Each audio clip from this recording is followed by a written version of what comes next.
We start. We have 2 minutes? Yes. Okay.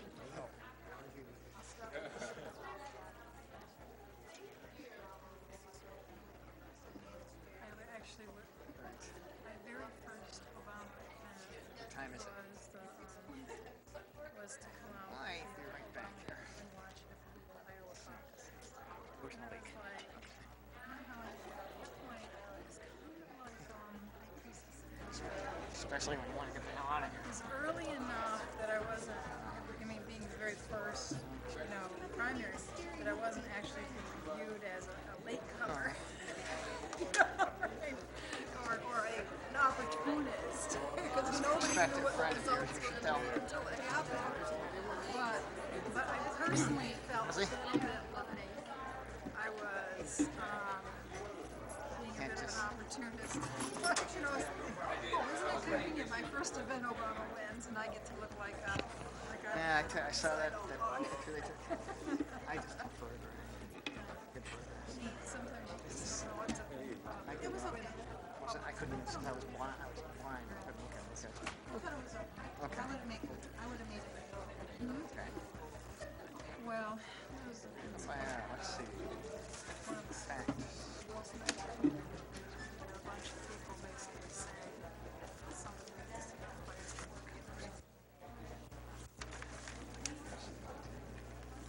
Mara Brown, third row, you remember that? Mara Brown is, can't tell if she's wearing a purple or a chocolate colored. She has her glass. Not the lavender. Mara Brown is the black woman next to the lavender. She was the anti-racism movement. Yeah. You get emails from her, do you? I'm on her email distribution. I hear from her many times more often than I actually see her. Oh, you didn't realize?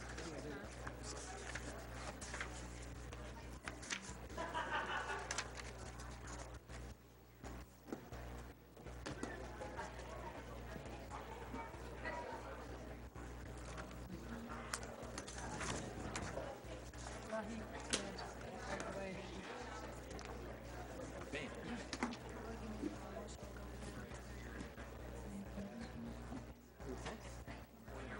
We need it? I think so.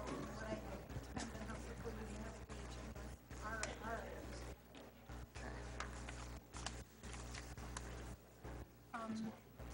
Miss Washington, would you like some water while I'm pouring? No? Thank you all for coming out tonight. I'm going to call the Board of Education meeting to order. Our first order of business is to rise for the Pledge of Allegiance. I will ask our student representative, Ms. Washington, to lead us in the pledge. But let's start with a moment of silence for a student that we lost recently, Marcus Radford.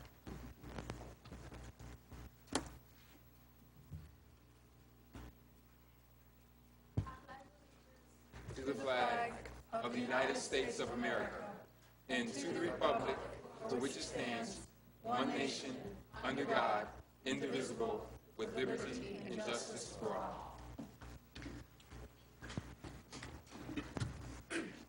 Before we move on with our agenda, I would ask my board colleagues to join me down on the floor, as well as the superintendent.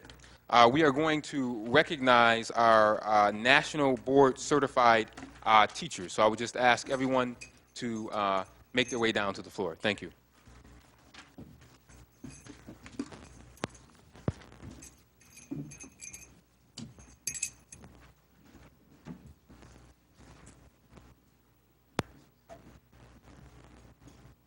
Our student rep, Rosetta Washington, is going to help us hand out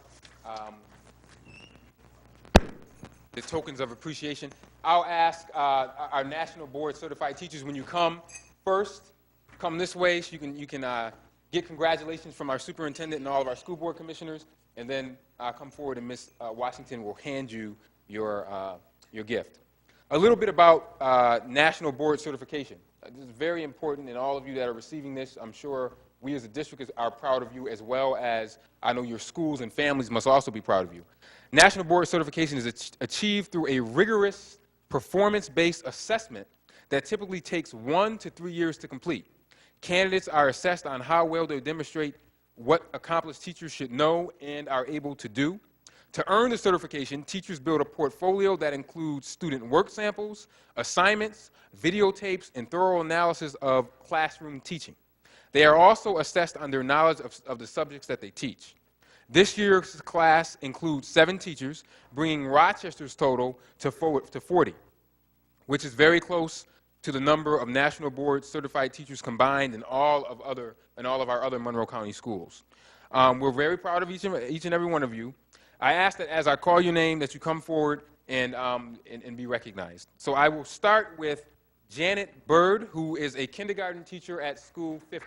Janet?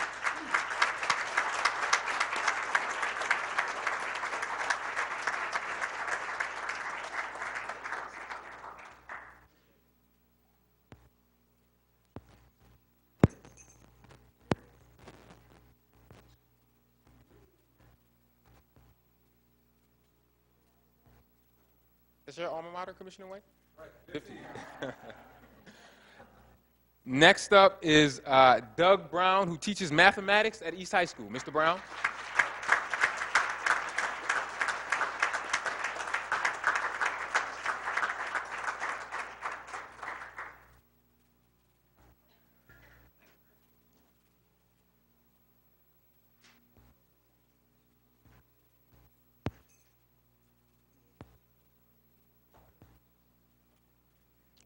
Congratulations, sir.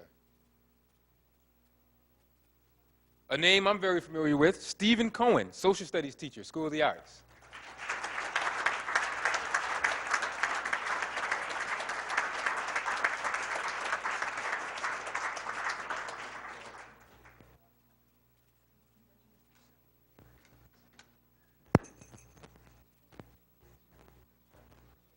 Congratulations, Stephen.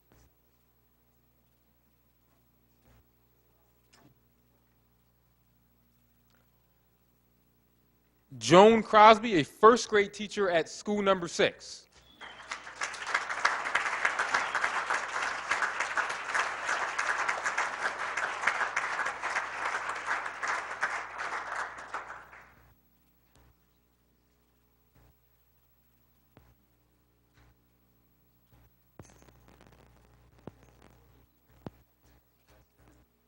Congratulations. Jennifer Manley, who teaches mathematics at Wilson Foundation Academy.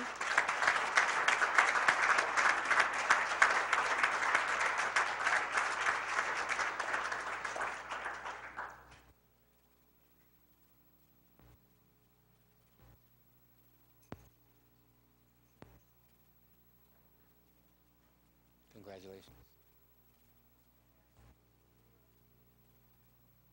Nilsa Matos, who teaches first grade in the dual language program at school number 33.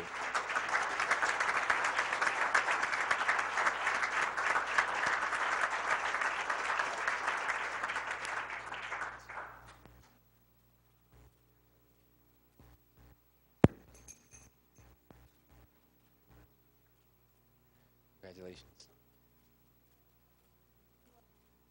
Another name I'm familiar with, Allie Ritchie, third grade at World of Inquiry School.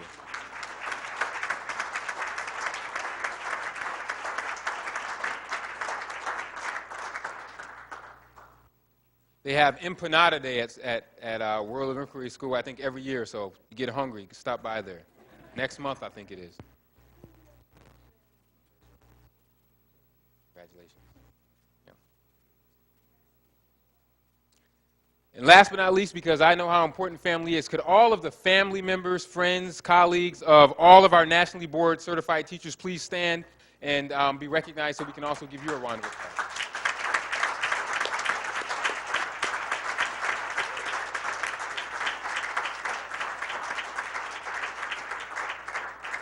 Thank you all for coming out tonight, nationally board certified teachers, and you're more than welcome to stay around for the rest of our meeting. Thank you.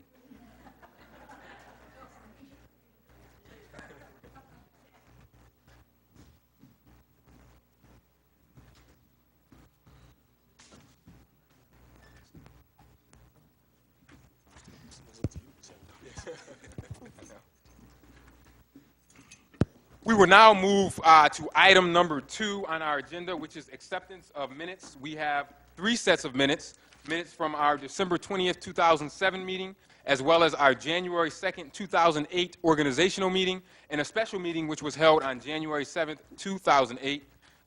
My colleagues should have received these minutes. Any questions, comments, or concerns on the minutes? President Evans? Yes. I'd like to ask Superintendent Brizard about the superintendent's report of December 20th. I had asked Dr. Calla to look into scholarship opportunities that are available to students at institutions such as Harvard and the University of Pennsylvania. Can you tell me, Mr. Superintendent Brizard, can you check into that, being that we don't have Dr. Calla any longer? Also, just to follow up on a question that Commissioner White had asked about the misdiagnosis of African-American males in special education. Could you also look into that as well?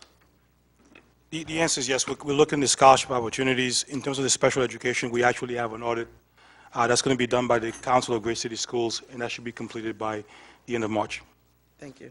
Thanks. Motion to approve minutes? So moved. Second? Second.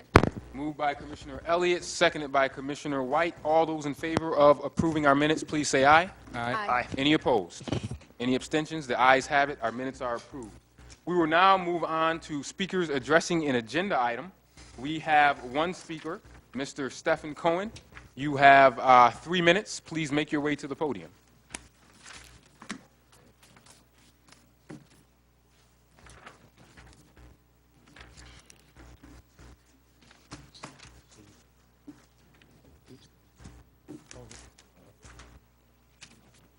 I'd like to thank everyone for the time.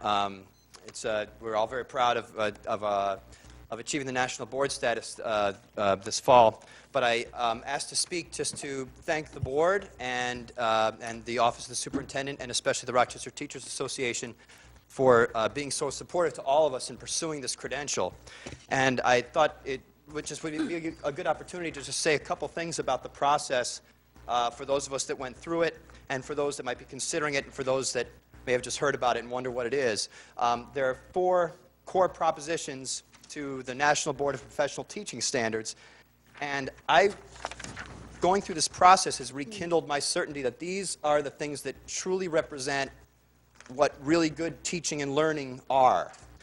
Things like being committed to your students and being committed to their learning, your knowledge of your subject and how to teach it, your desire to systematically think about your practice as a teaching professional and to learn from your own experiences, and to be a member of a learning community.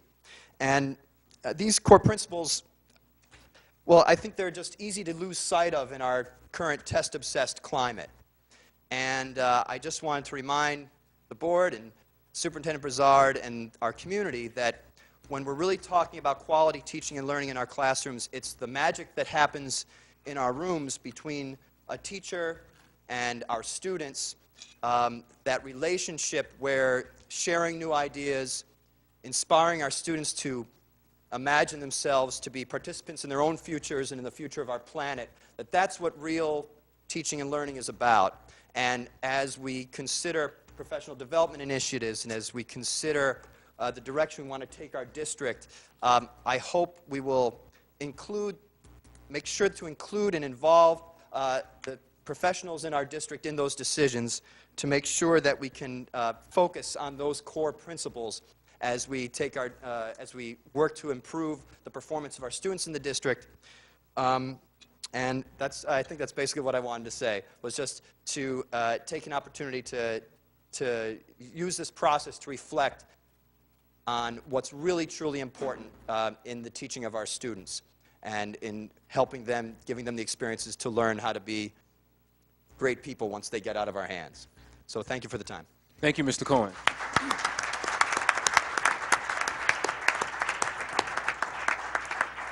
We will now move on to item number 4 on the agenda, the superintendent's report.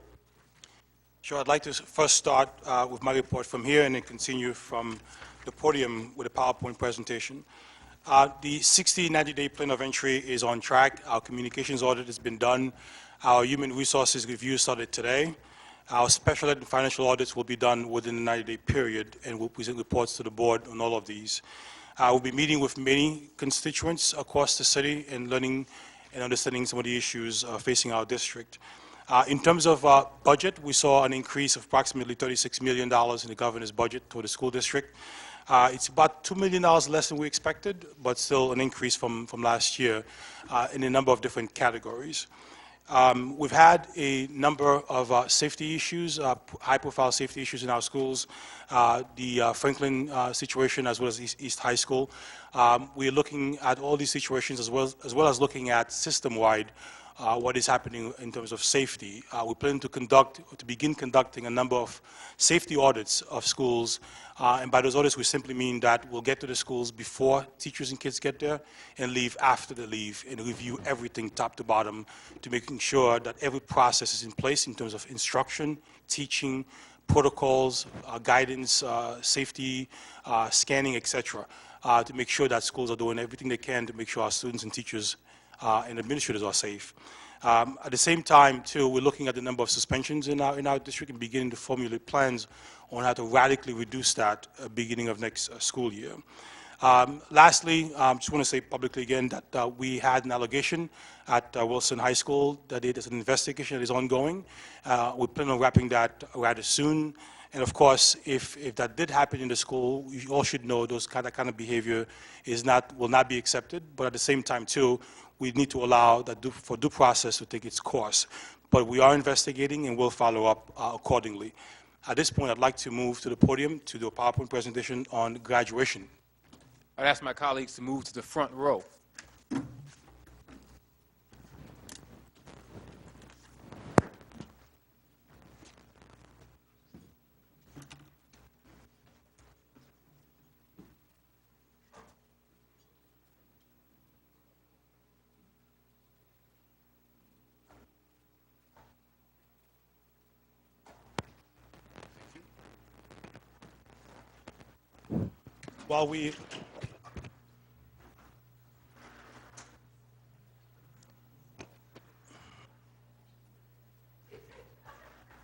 While we are getting ready to do the presentation, I want to make sure we talk about the fact that upon entry, the one thing that we've been talking about, I know this started well before I arrived in Rochester, in talking about the high school graduation, the graduation rate that is.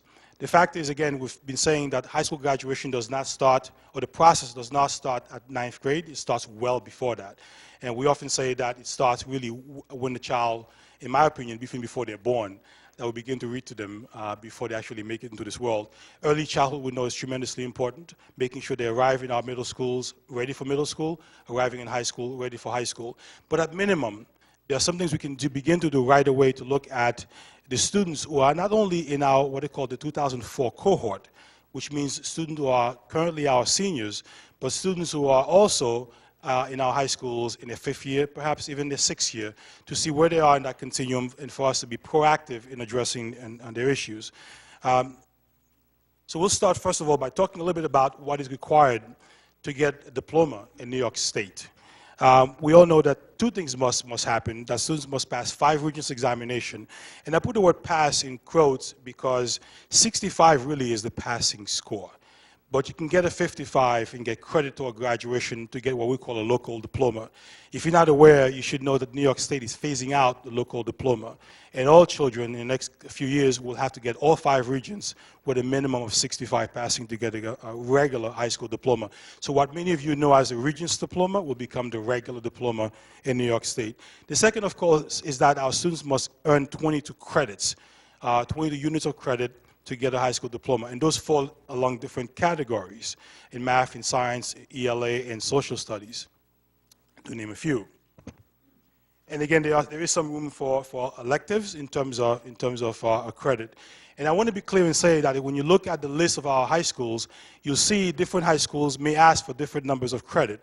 But the one thing we're making clear to our high school administrators is that New York State trumps whatever else we may want to require in our schools. If a child has earned the 22 credits in the right areas and have passed the 5 Regents, they are allowed to get a high school diploma.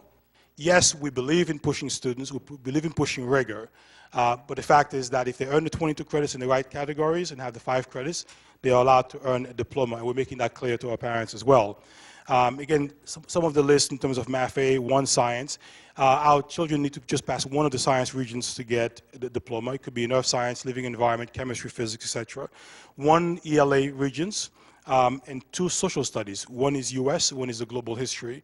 And to pause you for a short time, the global, from what we've seen, is the hardest regions for most of our kids to pass. Again, that goes back to content area literacy.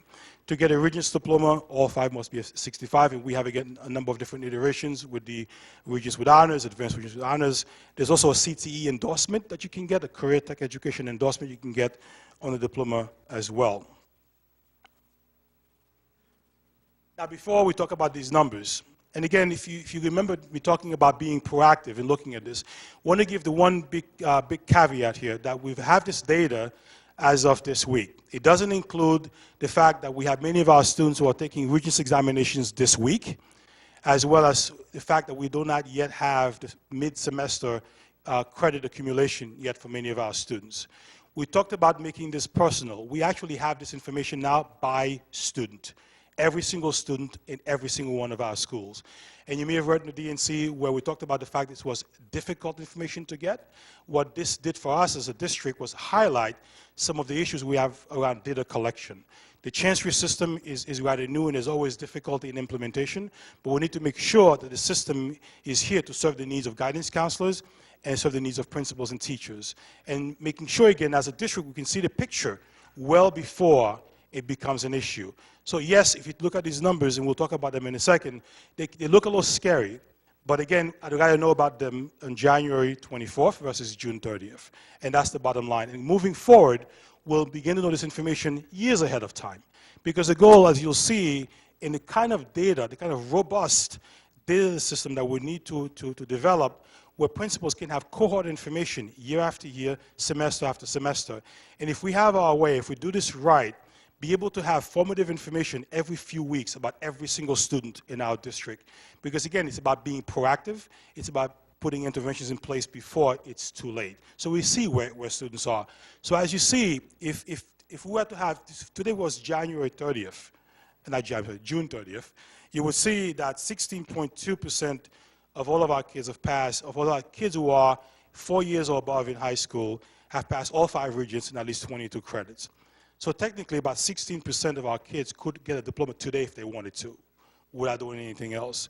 22.5% have 22 credits toward graduation of the students, again, who have been in high school 4 years or more, or again, this is their 4th year or more. 41.5% have at this time passed all 5 regions examination.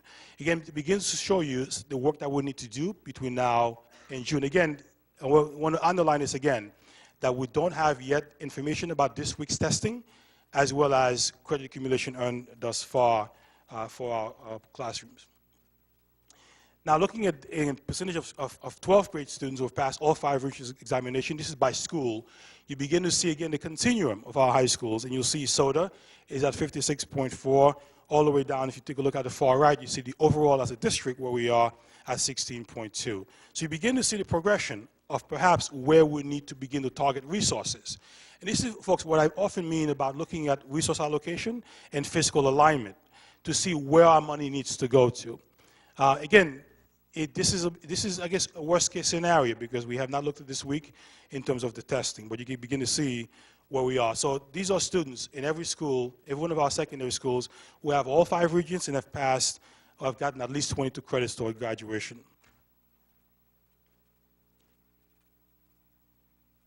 The next slide, you see, again, 12th grade students or more who have passed all 5 regions since January 2008, again, not counting this week.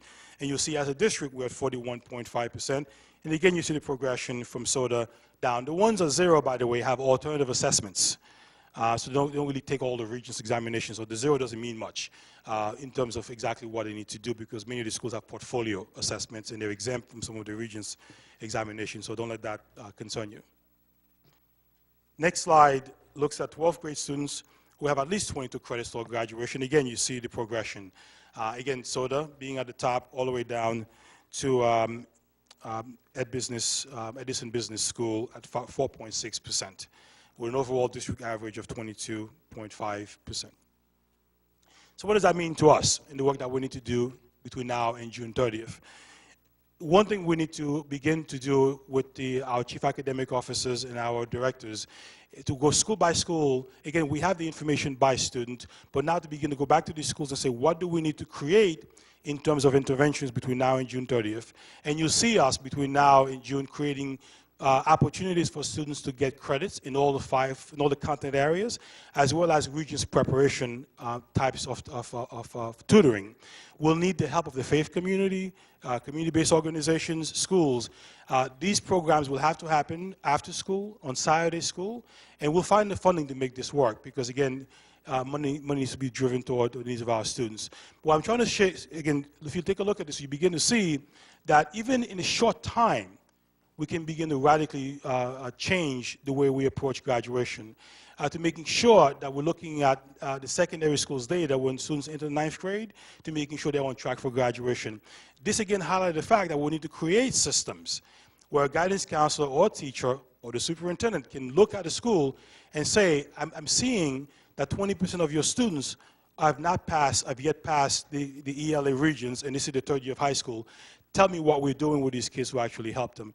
It helps us as a system to understand where we need to drive our resources. So this is again about being proactive. It's about looking at student-level information, classroom-level information, school-level information, to making sure that we're being proactive in the work that we can do. So with these steps and things we need to do, I guarantee you'll begin to see a rise in the graduation rate as of June 30th, as of August, the end of August. Again, this is in some ways structural and mechanical. The hard work, of course, is to making sure kids pass the courses the first time around. And once they fail, for us to begin to look at that.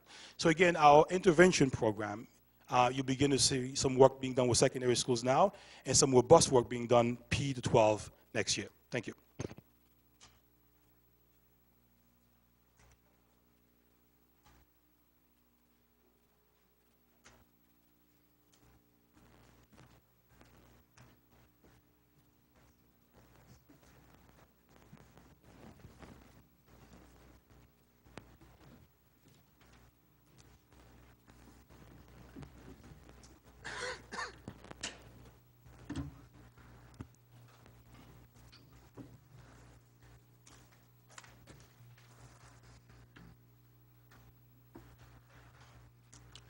Thank you. That concludes your report, Mr. Superintendent? Yes, concludes my report. Thank you. Questions for the superintendent starting on my right? Student rep, any questions? Questions based on the presentation? Yes. No, sir. Thank you. I think it sounds like a good plan, and I believe all that it's in. So. Thank you. Commissioner Williams. Yes, I do. Mr. Broussard, on slide number 4, where you have the 16.2% have passed all 5 regions and have at least 22 credits. Now, those students they could graduate today. Yes, again, as long as the 22 credits are in the right areas, and we believe they are, okay. The answer is yes. And then I just want to make sure I understand the distinction between the 22.5% who possess 22 credits, but however, they do or do not, or have not passed all 5 regions. Some have and some have not. Okay, and then the 41.5, they have passed all 5 regions, but they don't have 22 They credits. may not, exactly. They Okay. may have, may not have. All right. So. Thank you. Commissioner Powell. I just want to express my gratitude that you have acknowledged that intervention after a student fails is only half of the problem, that if the data can tease out why they're not passing in the first place and what we can do to change that, I think that's a powerful way to look at things, and I'm very grateful to know that you are doing that. Thank you. Thank you. Really believe that before summer school, before PM school, get it right every day, during the day. Thank you. You know, one of the things I whispered to Commissioner White as we were sitting down there is, being that we have this so early, and you talk about making it personal for every child, this gives us, even us board members, an opportunity to maybe even call some of the homes, because we may know some of the parents or the kids personally that may be in danger of not graduating. So I appreciate us having this information early on. Now I think the key is what we do to make sure we move the ones that are not there yet. Commissioner White. Yeah, Jean-Claude, I want to congratulate you on being here just a very short period of time and getting it.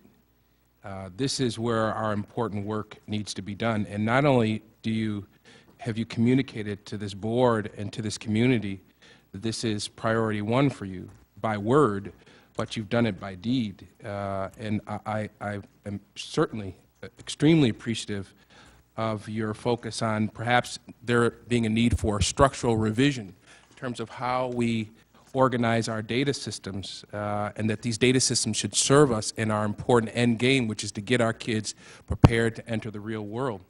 I also appreciate the fact that the focus is on the children that are about to graduate this year. I came in here saying, with all due respect to the cohort from 2001, 2000, 1999, I can't do anything for them. And it is good to see you and your staff focusing on the kids that are going to graduate this year, and I emphasize going to graduate this year, and the kids that are coming behind them. This is a significant transformation in and of itself for this district, this superintendent's focus on these children. So thank you. Thank you, and thank you for saying that, because again, we have a number of staff people who work very hard to get this information, and they highlighted some of the issues we have around data as well. Thank you. Commissioner Elliott. I have a few questions actually. One in reference to safety at Charlotte, and I did send out an email in reference to this, and I need to express my concern about this issue that was at Charlotte. When a child is given a ticket for jaywalking, 6 students were given tickets for jaywalking and have to go through the court system. One parent in particular, who's a member of the NAACP, called me to say, and these kids are good students, and they have to go through the court system. My concern is, why couldn't this police officer just say to the student, you know, there is an issue of your safety, why don't you come across the street? Now these children have to go through the court system. I just think that that is a wrong approach that the police department has taken with respect to our kids. We have enough kids who are going through that system. We don't need to have kids going through the system of something as minimal as jaywalking. And so I've asked the superintendent to look into it. I was not pleased with the response that I received about that, so I plan to meet with the mayor myself and also to meet with the chief of police, because we cannot have police officers writing jaywalking tickets and say it's for their safety when all they had to do is talk to them. They are the adults. Just talk to them and tell them that this is an issue of safety. You don't have to write tickets. They don't have to go through that court system. And I am pretty upset about that whole process, and I will be taking that up, because we can't have this, I don't know if it's the zero tolerance initiative, but we cannot have particularly good students going through this system when all they did was walk across the street. It just does not make sense. And then I do have a question in reference to the Wilson High School incident. This teacher, if that is the case, well, even if it's not the case, I guess my question is she still in the classroom? And in my opinion, that this teacher, if these are the accusations, should not be in the classroom with those students. So if I can get the superintendent to respond to that, I'd appreciate that, or tell me if I'm out of line with asking this question at this time. No, the teacher has been relieved of duty pending investigation. Okay. All right, thank you very much. Now, in reference to the graduation report, in your report that you gave us, Superintendent Brizard, you showed us that there were schools that are requiring credits that exceed the state standard. The state standard is 22 credits, and we have 11 schools who are requiring at least 25 credits to graduate. I guess I don't understand that and why that was put into effect.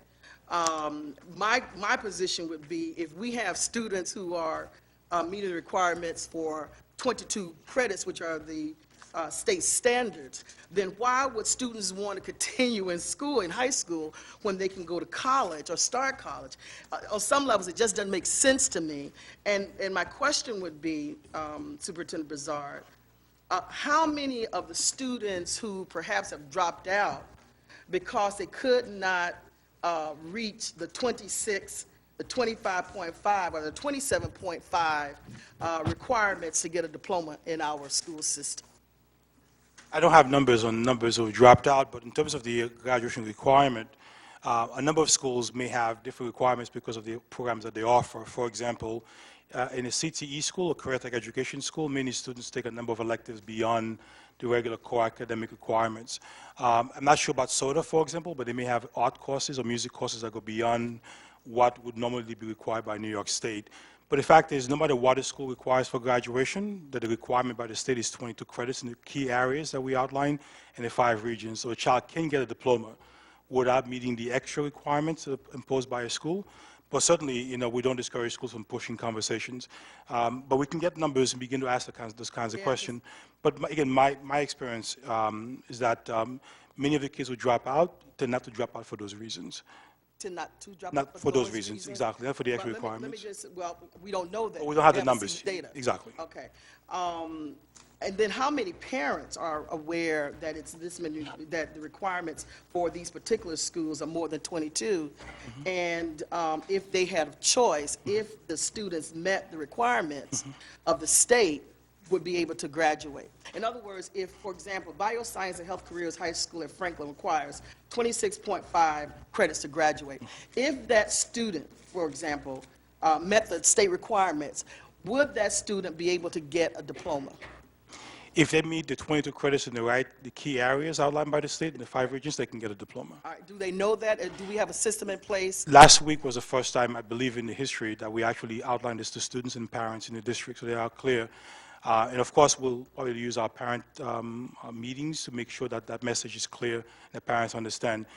It's tricky again because we need to make sure people understand it's not just 22 credits, but 22 credits in the right areas.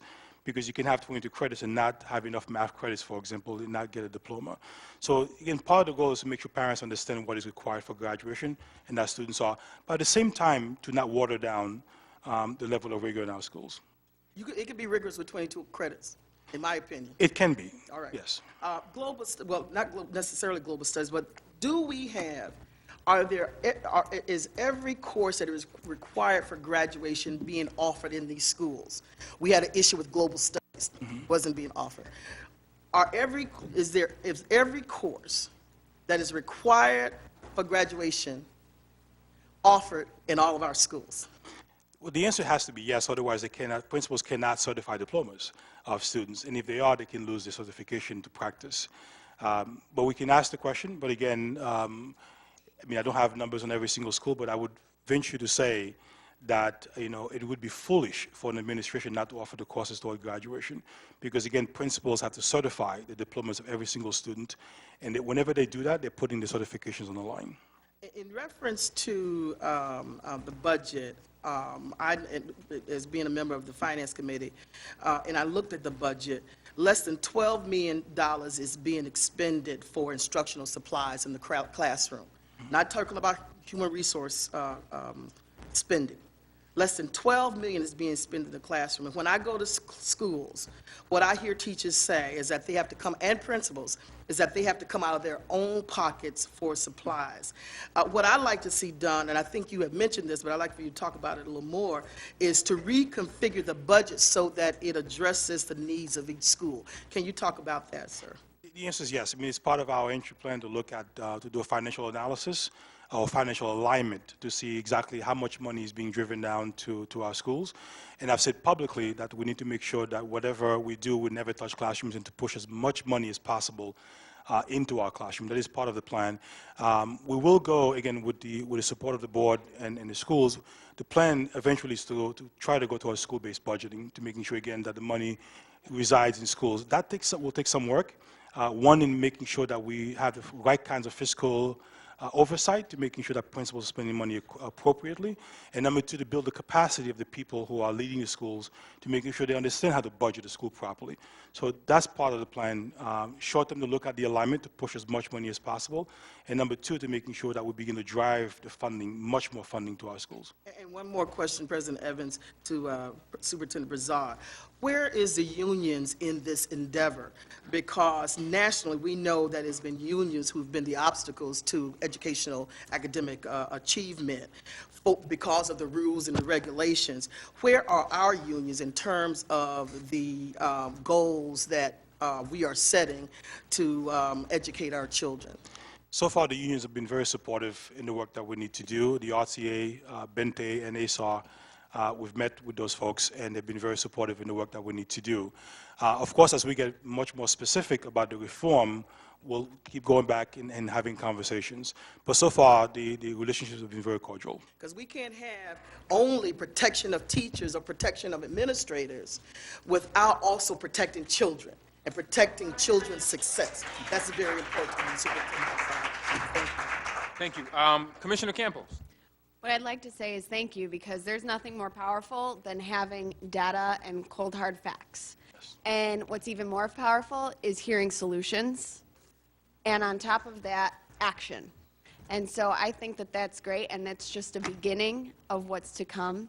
And hopefully in the future, what our goal is to be more proactive with these seniors. So thank you. Thank you. President Garcia, can I comment on Ms. Elliott's comment, please? President Garcia.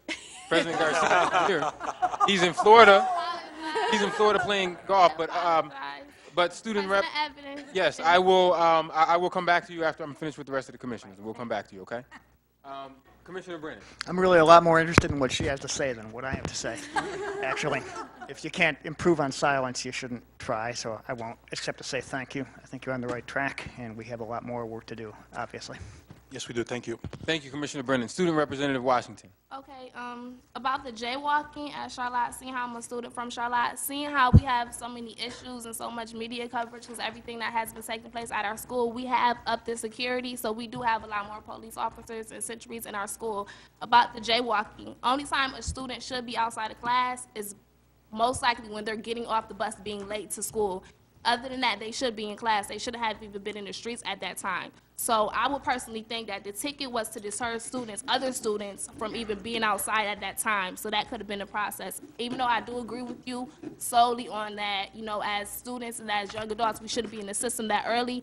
But at the same time, they should have been outside of class unless they were getting off the RTS bus coming to school late. That's the only reason why they should have been outside. Even seniors this year, we have full schedules. We have no reason to be outside of school for any purpose. All right, let me beg to differ, if I may, President Briefly, Evans. then we need to move on. Because I have been to the school, and I have seen students who have been outside, and they have said to me that they were permitted to go out, and I know that the principals have allowed those students to be outside, so they are supposed to be outside for more than just getting off the bus coming to school. There are certain programs that have allowed them to get off to go outside of the class, even if they're not getting, even if they're getting off the bus, aside from getting off the bus, going into the classroom.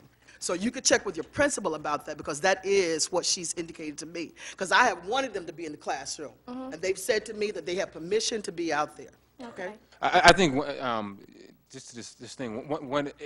For these students, I hope that if they do have to go to court, that they can go through teen court. A lot of folks don't know we have a teen court program, and their records can be hopefully be wiped clean with this jaywalking situation. Hopefully, go through community service. Thank you. In between Superintendent and Ms. Elliott's comments, I think with the graduation rates, seeing how so many transitions take place from 9th through 12th, with coming from other schools, maybe from Douglas to maybe Charlotte, I think counselors, high school counselors, they should really be up on their jobs, because that's solely on their part too. If you're not placing these classes on a student's schedule, that's kind of your fault too. Each student doesn't know what they're supposed to take that year. Each student is not always informed. So if counselors were more up and telling the student, listen, instead of taking this elective, you need to be in this class, I think that has a lot to do with it also. Because I've spoken to a lot of students myself, and they told me, well, girl, I didn't know I was supposed to be taking that in 9th grade, which I think is a shame. Thank you. Thank you, Ms. Washington. You're welcome. Now we will move on to board reports. Number 5, and we're going to go back to our student representative, Ms. Washington. Report from the Student Leadership Congress. Just going to turn the whole meeting. Yeah. Student Leadership Congress, our basic plan right now is the superintendent forum. So yes, everything is really based around him. The superintendent forum will be at Dr. Freddie Thomas High School Thursday, January 31st from 9 to 10:30 in this auditorium. Students will basically be asking him questions for a chance for the youth to get to know him, get answers, and announce their problems or concerns about their school and any issues that they want to address towards him that night. As you all know, before he was even chosen to be a candidate for the superintendent, it was a forum for all the adults. So this one is basically for the students, targeting the students.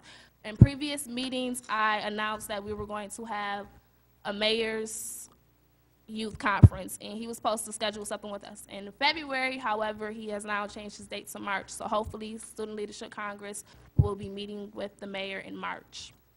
Thank you. That concludes mine. Thank you. Commissioner Williams. Just to report that we will have the initial audit committee meeting on Tuesday, February 12th at 5:30. February 12th at 5:30. Thank you, Commissioner Williams. Commissioner Powell, Finance. The Finance Committee met on Thursday, January 17th.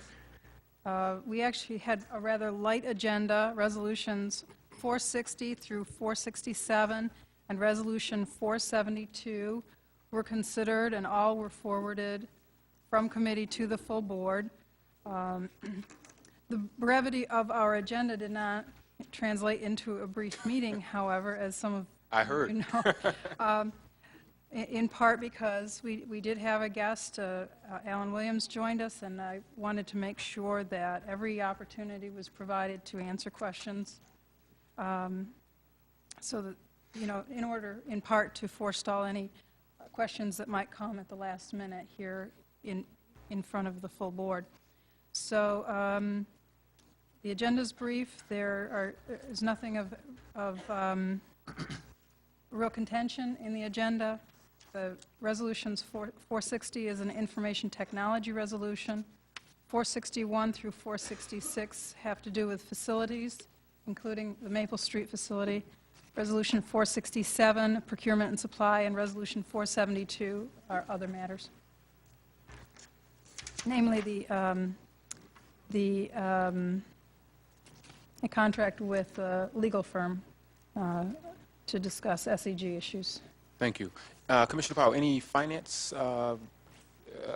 reports this month? Financial reports?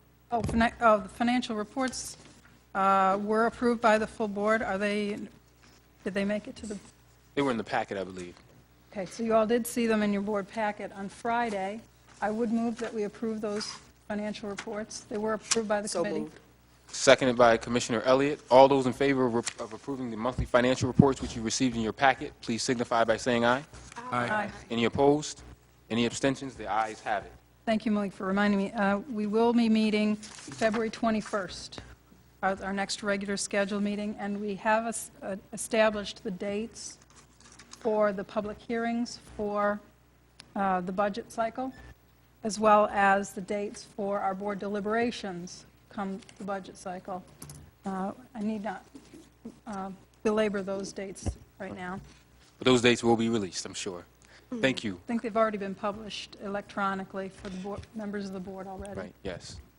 Thank you, Commissioner Powell. Commissioner White. Yes, President Evans, I want to say that I'm honored to be able to serve with Commissioners Campos and Williams. We will be working together on the Quality Assurance Committee's agenda for this year. Our first meeting is set for Thursday, January 28th. That's at 5:30. Hazel, where are you? I think it's 5:30. 5:30. Everyone is invited to attend. At that meeting, we will discuss our mission, our vision, and duties of the Quality Assurance Committee. We will also approve the SIR report. And finally, we will discuss our goals for 2008. The following meeting, if anybody has their Palm Pilot, will be set for February 20th, again at 5:30. That concludes my report, Mr. President. Thank you, Commissioner White. Commissioner Elliott. The Governors Committee will meet on Monday, January 28th, where we will discuss the goals for this year. We will also discuss the board's self-evaluation.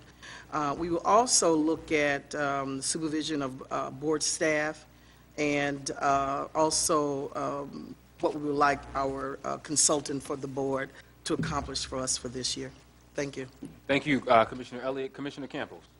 I have a rather lengthy report, but before I get into my report, first thing that I would like to thank, the people that I would like to thank is the board staff for helping make this transition very easy and for being so accommodating and wonderful.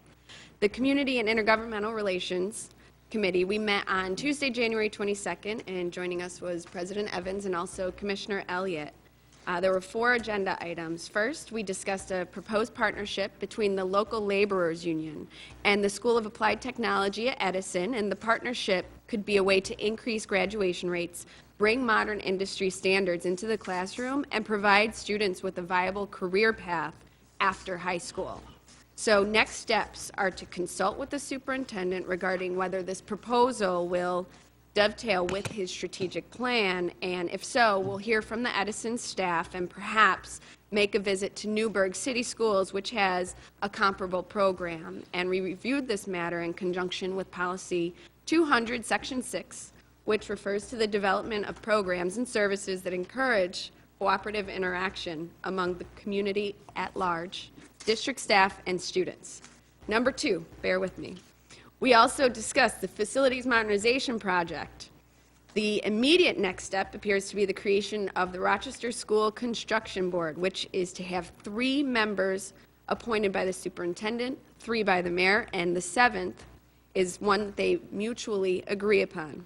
Commissioner Elliott raised the question on the minority women business enterprises participation, and upon further research and in collaboration with colleagues, I believe we will ask the firm hired to write the strategic master plan for that, for achieving maximum MWBE participation to attend a future CIGR meeting to share this plan for us.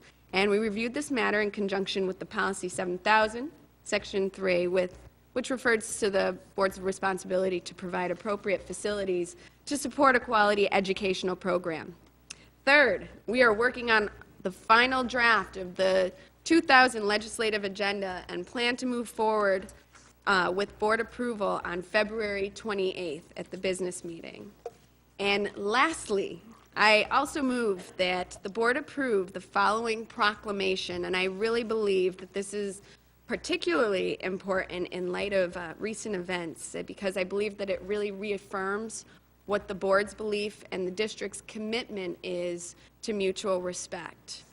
And the proclamation reads, whereas from January 21st to the 27th, 2008, the Rochester City School District is partnering with the Gay Alliance of Genesee Valley and the Gay, Lesbian, and Straight Education Network in conjunction with Simon & Schuster Children's Publishing to honor the 4th annual National No Name Calling Week and 15 Olweus Bullying Prevention Program implementation sites are taking part in a week of educational activities that are aimed at stopping name-calling and verbal bullying of all kinds. And the Board of Education recognizes that words hurt and have the power to make students feel unsafe to the point they are no longer able to perform in school or conduct normal lives. And success will not occur overnight. Our patience and continued commitment to bullying prevention are imperative. And January 21st to the 27th, 2008 has been designated as No Name Calling Week, calling on all Americans to show their support for a bully-free school and community. Now therefore be it resolved that the Rochester Board of Education does hereby proclaim January 21st to the 27th, 2008 as No Name Calling Week in the Rochester City School District and encourages all schools, parents, and staff to join the rest of the nation in promoting the end of name-calling and bullying in our schools. Thank you. Motion by Commissioner Powell to designate this week No Name Calling Week. Campos. Sorry, Commissioner Campos. Is there a second? Second. Seconded by Commissioner White. Sorry, I called you the wrong name. I hope that doesn't count, though, right? All those in favor of designating no name calling this week, please signify by saying aye. Aye. Aye. Any opposed? Any abstentions? The ayes have it. Thank you, Commissioner Campos. Anything else? And no, that concludes my report, and our next meeting is Wednesday, February 13th at 5:30. Thank you, Commissioner. you. Commissioner. Point of personal privilege. Yes, Commissioner Powell, point of personal privilege. Commissioner Campos, I trust that the text of that resolution is being turned over to the board clerk. Would it be possible for all of us to get a copy of it? Just Absolutely. thank you. Thank you, Commissioner Powell. Thank you, Commissioner Powell. Thank you, Commissioner Campos. Commissioner Brennan, policy. Policy Committee is scheduled to meet January 30th at 6 p.m. Our agenda includes amendments to Policy 5153, the Parent Preference Managed Choice Policy, which those amendments which were forwarded from the ad hoc committee dealing with that subject, spearheaded by Commissioners Powell and Thompson. In addition to that, there will be discussion of an amendment to Policy 5100, attendance, which would undertake to increase the dropout age from 16 to 17. We would like to raise it actually to 18, but that requires state legislation, and I hope that that will actually be part of our legislative agenda, which will be addressed subsequently. We will be reviewing the parent involvement policy and review of Policy 4511R, textbooks. Specifically Section 1, which stipulates that books used as the principal source of information for a course are issued to each student in the class. That committee will examine what policies are to be reviewed annually and discuss a 2008 schedule for this review. It's my understanding we have some 30 policies that are already overdue for review, and it's my expectation that we will be having a much more vigorous schedule this year than we have in the past to get on top of that. And that will involve a number of subjects, including an approach to transparency, whether that is through a specific policy or a series of policies to make the school district more transparent with reference not only to the public's access to information that they should have, but the board's access. So I look forward to that and look forward to the meeting. Thank you. Thank you, Commissioner Brennan. Looks like the policy committee's got a full agenda this year. For a change, yeah. Good luck with that. I have an extremely brief report. The flag outside Central Office was flown at half-staff last week in recognition of the funeral of Marcus Radford, a student at Franklin Bioscience. Our hearts go out to Marcus's family and the students at Franklin during this time, during this tremendously difficult time. I visited the Rochester Child First Network program and the Rochester Preschool Parent Program adjacent to School 12 recently, and also met with Loie Van Auken of the Children's Institute. Materials from the Institute will be included in your Friday packet. I look forward to the beneficial partnership with these two organizations on behalf of our students and families. I also visited schools 4, 8, and 20. It was a day well spent in getting a chance to talk with our principals and staff members and seeing them in action. Good news, School 4, George Martha School number 4, was recently recognized by the New York State Education Department as only one of 2 schools in the state to earn the Distinguished School Award this year. School 4, which has a 89% student poverty rate, won the award for dramatically increasing student performance in ELA and math and significantly reducing the gap in performance among subgroups of students. Karen Johnson, who's the principal, is going to accept this award for School 4 later this month at a national state conference for Title I directives in Tennessee. What I like from the principal was she said, it's great to celebrate, but we still got a lot of work to do. So I want to congratulate School 4 for that great accomplishment. Also, congratulations to our student rep. She received the Martin Luther King Award for Peace on January 15th. Myself and the superintendent had the honor to present those medals to the students, and congratulations to all our students for modeling the principles of Dr. King. Sometimes I think our students can serve as role models for us, and we can learn a lot more from them sometimes than when they get from us. And lastly, thank you to Mount Vernon Church. On January 16th, they hosted a Welcome to Rochester reception for John Claude. I think he was very well received, and we want to thank you for that. I had one more quick question for the superintendent before we move on to resolutions. We got some good news today on the RTS litigation and our students being able to continue using RTS bus in a decision from Judge Larimer. And I didn't know if you just wanted to comment on that because you didn't mention it in your report. Absolutely, and I apologize for that. There was a press release. We had a press conference also this afternoon with the RTS people. The fact is that that will allow us a savings of approximately $2 million between now and June 30th. And if we lost this case, it would have cost the district about $12 million next year in additional transportation costs. So it certainly was a big win for our students, I think. We'll have to do some modification in our transportation in the way we transport high school students. But this morning I had the opportunity of talking to two of our high school kids who were here doing a taping, and they were very happy with the decision. They said they would rather be on the RTS buses than what they referred to as cheese buses. So certainly, in terms of dollars, was really a big win for our students. It took quite a bit of pressure. When I walked in on January 2nd, and right before that, Dr. Calla gave me the news, and of course, as I walked in, the legal department, the legal team here, gave me the heads up, and of course, quite a bit of stress in thinking about what could have happened. But the fact is that it didn't happen, and we're very grateful to the judge. Thank you, Mr. Superintendent. Commissioner White? Mr. President, before you transition to your report from Commissioner Brennan's report, on the issue of books, I wanted to say during the policy report that special thanks should be given to Valerie Johnson and Rosemary Rivera. Additionally, you can go ahead and applaud. As many of you know, these citizens are really the watchdog, them along with many other citizens, and they brought this issue to my attention and to a number of other commissioners' attention about the books, which we believed had been resolved, quite frankly. And were it not for Valerie and Rosemary, this issue would not have been once again brought to our attention, and we have a good superintendent who immediately got on, and I also want to thank Marilyn Patterson Grant, who called me. I was getting ready to go into Burlington Coat Factory. And she got me on my cell phone. It was like 8:30 at night. She took Valerie and Rosemary's concerns to heart, called me until I had received a comprehensive explanation, which was not good. I mean, we found out that, in fact, students did not have books. But this administration got right on top of it, so I thought recognition should go to our citizen servants as well as our administration that got on top of this issue. Thank you. Thank you. President Evans. Thank you, Commissioner White, and thank you to those citizens. Commissioner Elliott. Just a couple other questions in reference to the graduation report. What is the graduation goal for 2008? We'll have, as required to get by contract, we'll have those outlined for you by the end of February, exactly what the numbers are going to be. Okay, again, what the graduation goal will be? yes, absolutely. And it will have goals again by, I believe, the requirement is by August 1st for the next year as well.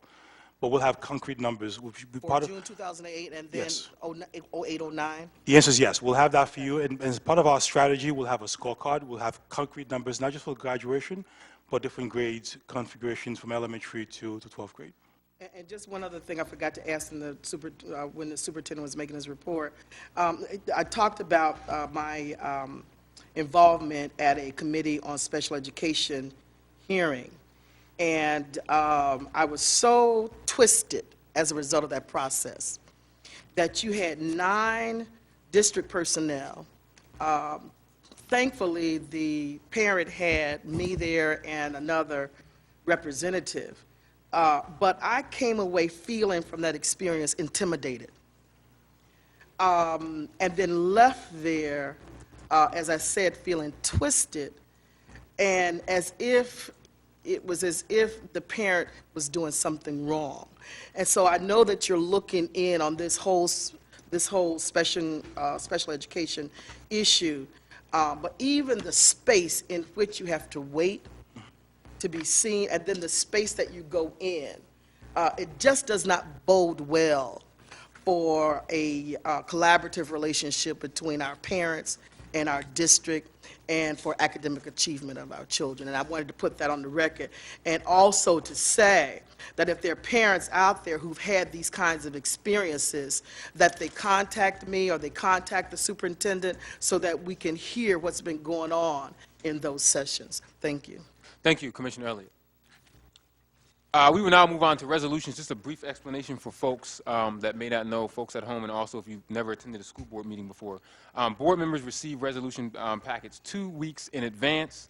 Board members are instructed to submit questions throughout that 2-week period, and we've also recently instituted board study sessions where board members have the opportunity to ask in-depth questions around the resolutions in preparation for the meetings.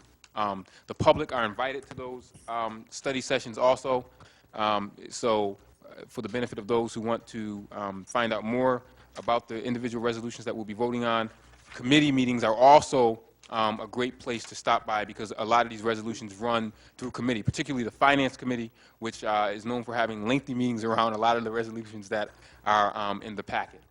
So I just wanted to give that explanation to the benefit of those at home and also to our folks in the audience. So we'll move on to item number 5, consideration of resolutions. And I would be remiss if I didn't thank administration and my colleagues for their questions and also the timeliness of getting back the answers and my colleagues for asking the questions in a timely manner. Not to say that there won't be questions here tonight, but I did want to put that out there. So we'll begin with consideration of resolutions 2007-08, human resources resolutions, 427 through 459. Motion to approve. So moved. And is there a second? Second. Seconded by Commissioner White, moved by Commissioner Powell. Any discussion or questions around resolutions 427 through 459, human resources? Mr. President, Resolution 452, at the risk of highlighting a particular employee or prospective employee and drawing unnecessary attention to him and folks concluding that his position is more important than anybody else's, let me preface my remarks by saying his position is not. But I did feel a particular need to make a statement about Resolution 452 and one of the prospective employees who's mentioned there. James Shepard is being wisely recommended to this board as Director of Security Operations. This is, once again, a very significant appointment. And I think our community is very blessed and honored to have a superintendent who would be wise enough to seek counsel of people throughout this community who invariably must have told him that this is a top-notch public servant, James Shepard is. We are very blessed to be able to be in a position to vote on this resolution in support of James Shepard, bringing all of his experience. When I met him, I was a young prosecutor in the Monroe County DA's office, and I believe he was assigned to the narcotics unit. He reached all the way up to Deputy Chief of Police. This is a high-ranking appointment.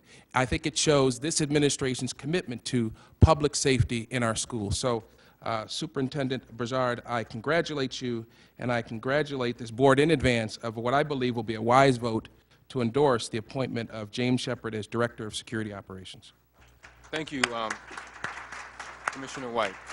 Any questions, comments, or concerns on the resolutions that you have before you, human resources resolution? President Evans? Yes, Commissioner Elliott. In reference to the resolutions where we find it that we're paying staff to attend professional development seminars,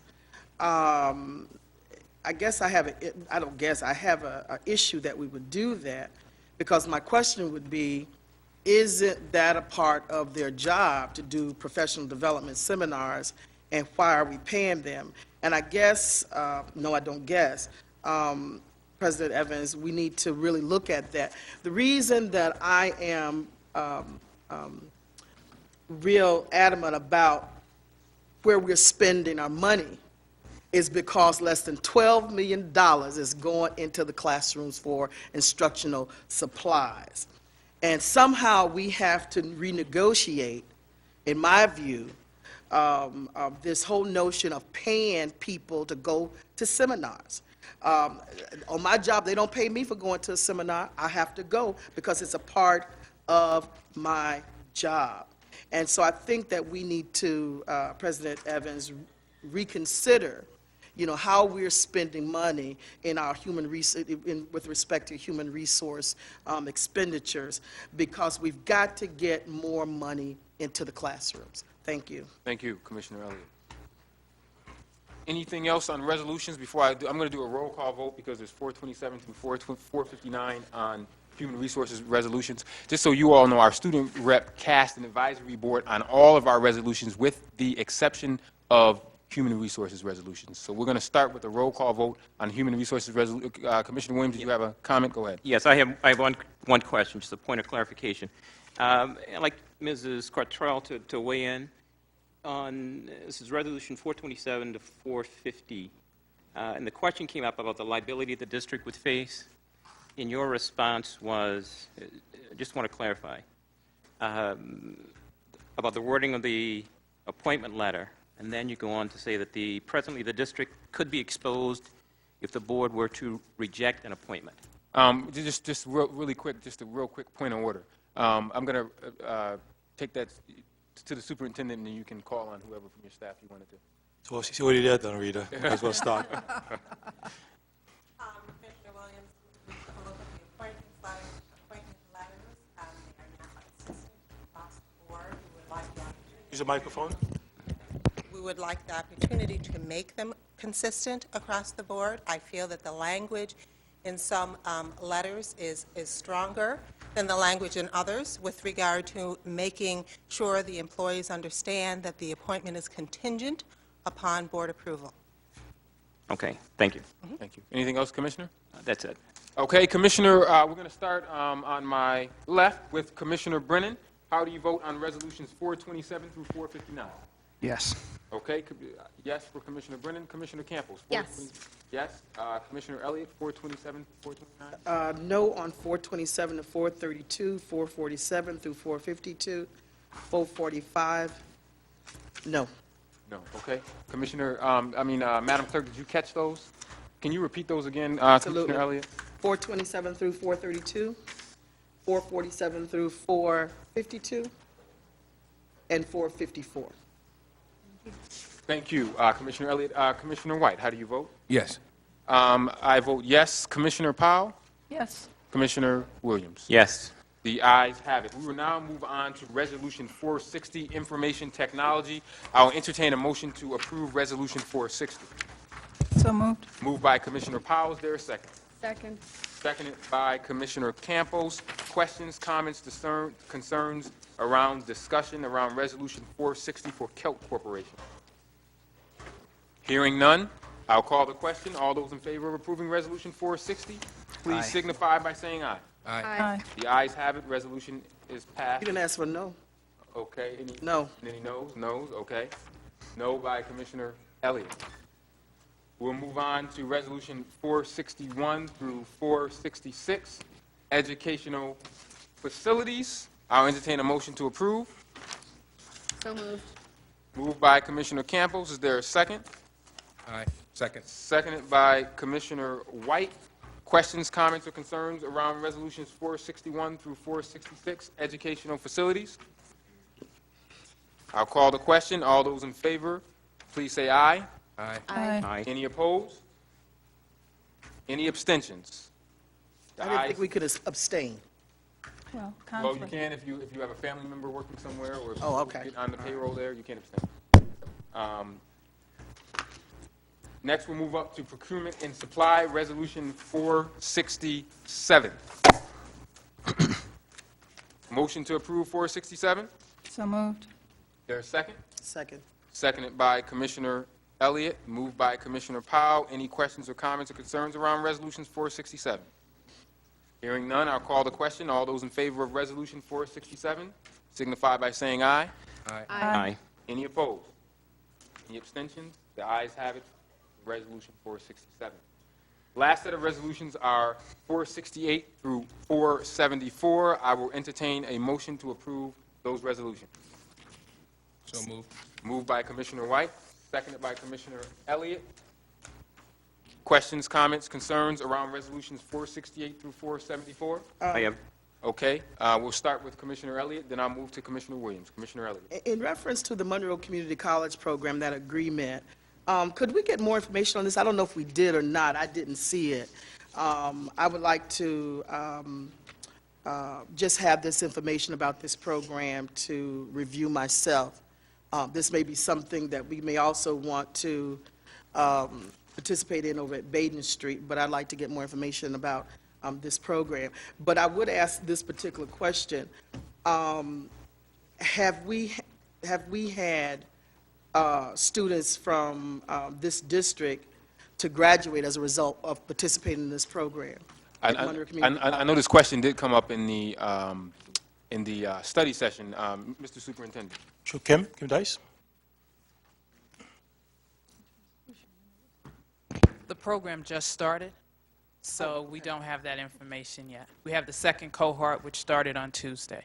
How many kids are we talking about? 44 started in the first cohort. 44 are started this Tuesday. Okay, thank you. And in reference to Resolution 470, where we're entering into an agreement with Hillside Children's Center, my concern here is the number. Does Hillside Children's Center have people who are working with our students who have demonstrated success of working in an urban environment? And are there are there employees of Hillside Children's Center who look like the students who are participating in this program? If I can ask Nydia, she's here, Nydia Padilla Rodriguez. You respond to the questions for us? Thank you.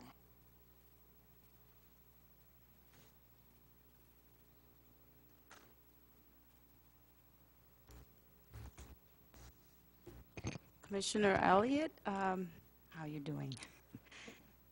I have to tell you that the diversity of the staff that work with Hillside Children's Center is very diverse. Yes. That's the most I can tell you. Thank you.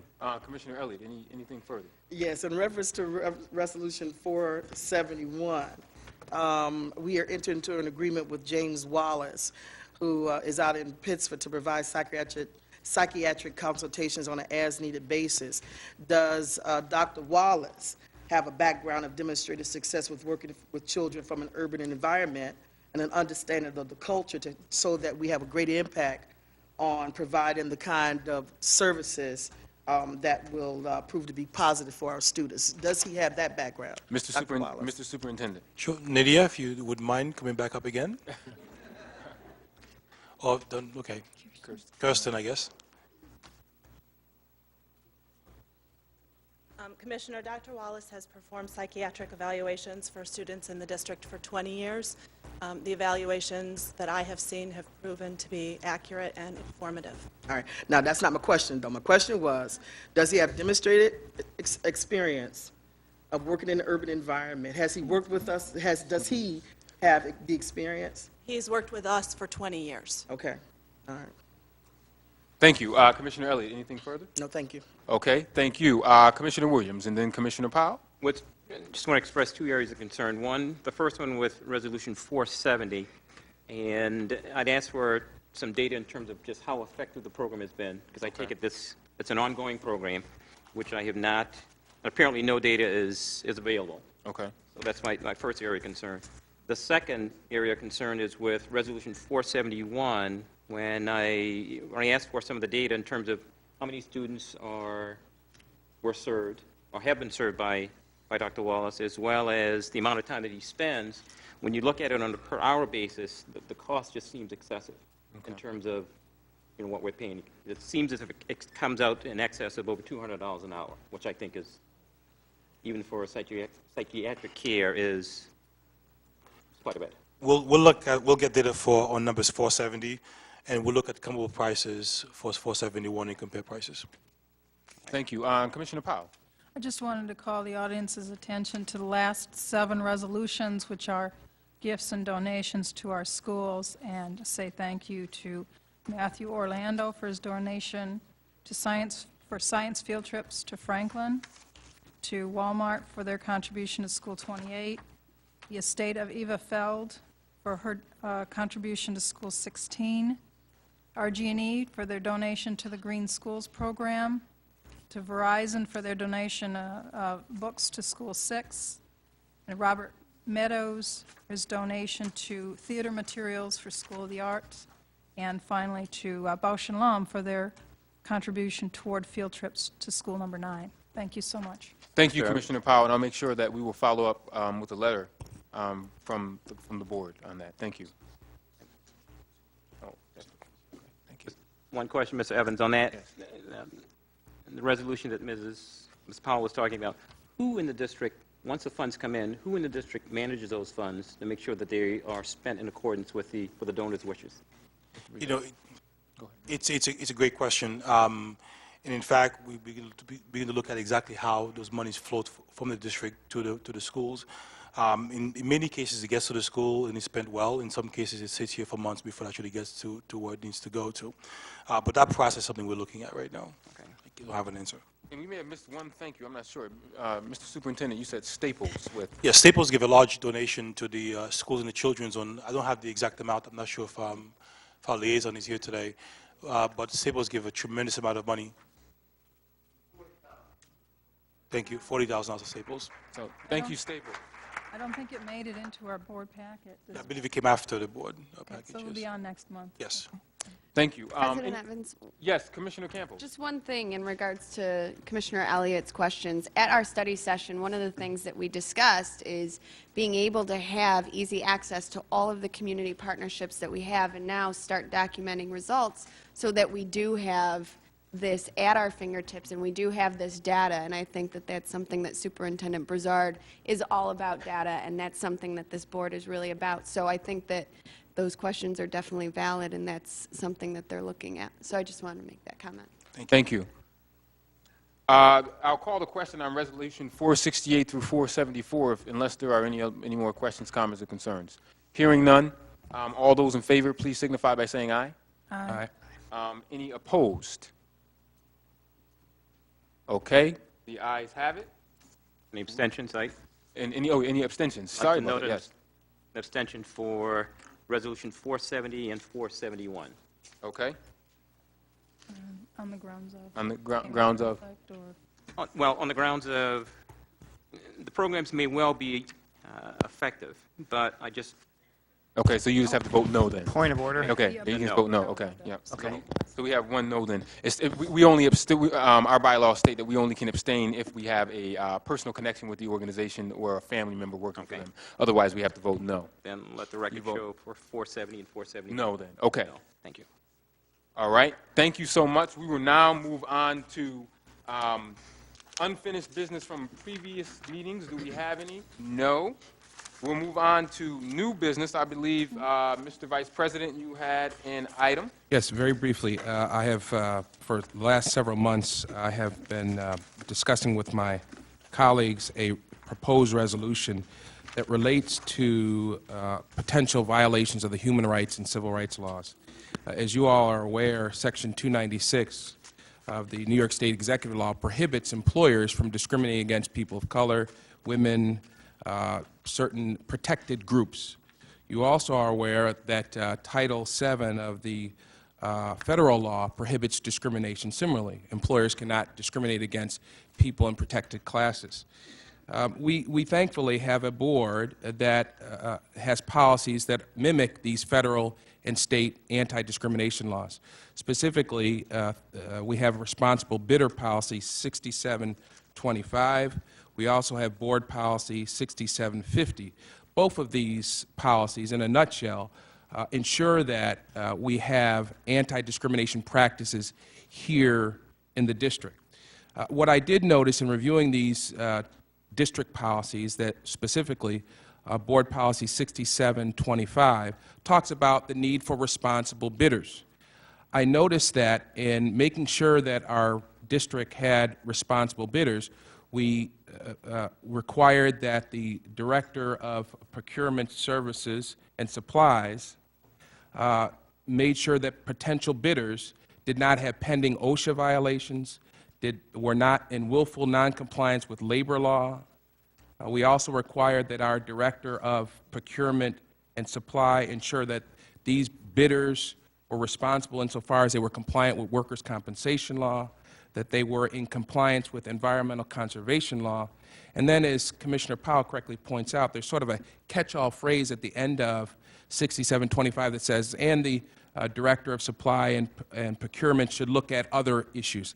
I think, quite frankly, Mr. President and my colleagues, that this policy ought to be amended to specifically say that the Director of Procurement and Supply should also consider whether a bidder is in violation of New York State human rights laws or in violation of the federal civil rights laws. It's a very simple proposal, and I have respectfully requested that my colleague Brennan, Commissioner Brennan, who chairs policy, take this issue up. I have prepared a resolution that addresses the history here. It is available to the public.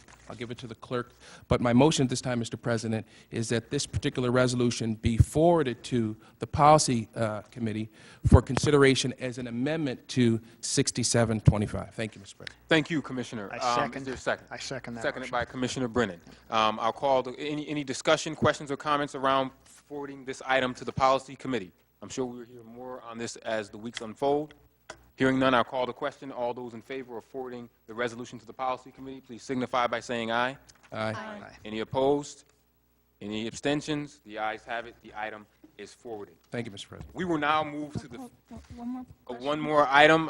Commissioner Powell. It's not so much an item, but I didn't know where else to raise the question. In the course of our meeting, there have been a number of questions that came up, some after the superintendent's report, some after board reports, some in the course of our resolution processing. And I would just seek support from my colleagues that questions not immediately related to those various reports or those resolutions be parking lotted until we get to this stage, the new business. We often are limited as to our access to the superintendent. We all have dozens of questions that we'd like to download on him and his staff, but I think it would be prudent for us to follow some protocols as to when those questions are raised. And if they're not directly related to the superintendent's report, perhaps new business is the place for it. Thanks, but I just don't want to make new business a long item each time, so that's why I as chair, sometimes I do entertain questions from time to time, but I don't want new business to come into a long session. But I guess if the question's going to come up, right, then better that they all accumulate in one convenient place instead of what I refer to as the shotgun approach. Right. Thanks. We'll move on to speakers not addressing an agenda item. We have 15 speakers. Each speaker will have 3 minutes, so I would ask that you adhere to the 3-minute rule. We're going to start with Steve Eckel. Steve Eckel will be followed by Nia Frost and then Howard Eagle.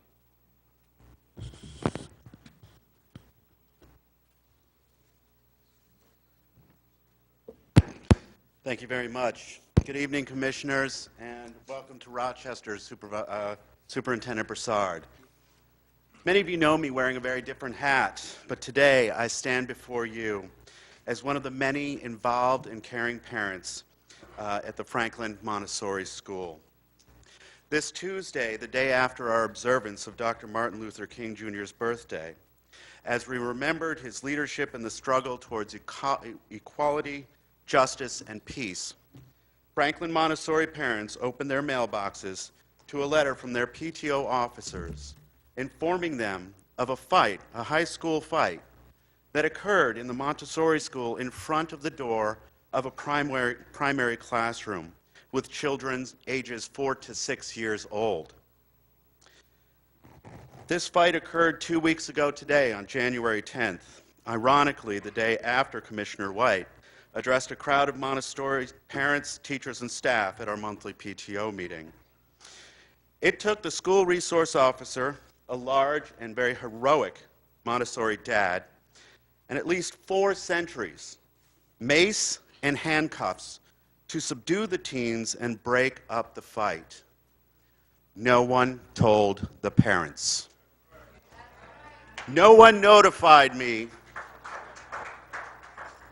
that this horrific, horribly dangerous fight happened outside the doorway to my 5-year-old son's classroom. My son, who has a hard time watching Dora the Explorer because the exploits of Swiper are bad and scary. He knows what's wrong to do, and he is faced with live demonstrations of some of the worst behaviors regularly at his school. Sadly, there are many parents who won't even consider the Montessori school, despite the stellar quality of this educational method, because of its location at the Franklin Educational Campus. But I chose Montessori because I thought I could trust the school administration with his safety. But I shouldn't have. Just this year, parents had been left in the dark of about at least 2 or 3 gas leaks and subsequent evacuation of our students. We were not told about mace that was used to break up another high school fight that occurred just around the corner from the open hall entrance to our school. That mace impacted our students, with the smallest taking the brunt. Our children have been in lockdown 2 times that I know of. Montessori education is developed around a fundamental respect for all life and the practice of peace. Meanwhile, our students listen to cursing of teens, see mimicked sexual acts, have witnessed fights. One family reports their sons were playing handcuffs the other day. They don't watch commercial TV. Please conclude, Mr. Eckel. I will do it as fast as I can. Thank you. When asked where they got that game from, their 5-year-old replied that he saw it at school. It is wrong to expose children to the violence. We know this. What we need is a fully separated school, parent involvement in all safety changes and all changes at the school, parent notification. It is my right as a parent to know what is happening around my child. If something good comes of this terrible, dangerous fight in our halls, it is this: the district is starting to listen. Some changes have been made. The superintendent is listening. We thank you. We simply ask that parents are welcome to the table. Until our pushing after this fight, no one was listening. We look forward to moving together in a positive direction. Montessori is a 100-year-old educational philosophy. This is not it's a 100-year-old education philosophy practiced the world over. We are proud that Rochester City School District offers this to our children. Please allow this program to grow in peace and safety. Thank you. Thank you. Thank you for your indulgence. Nia Frost, followed by Howard Eagle.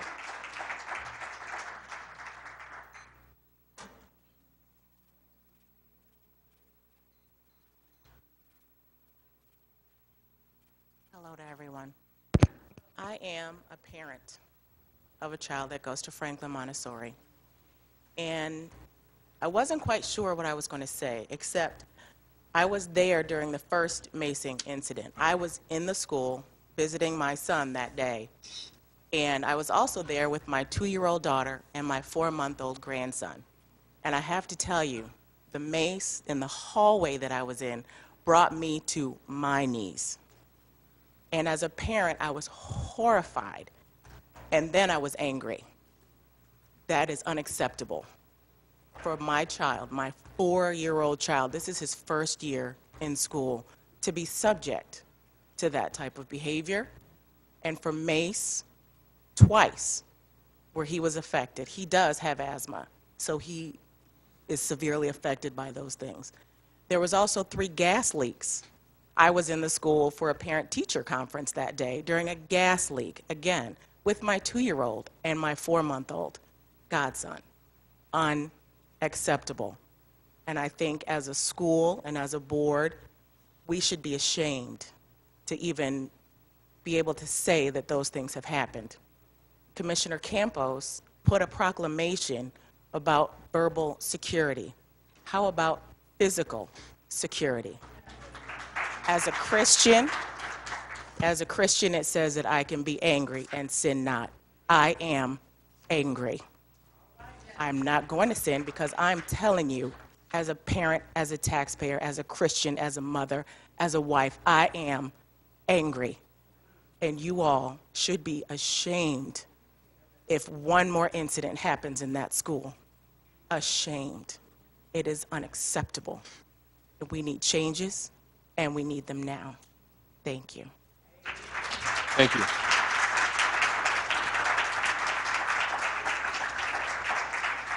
Howard Eagle, followed by Doris Morrison, Wallace Smith.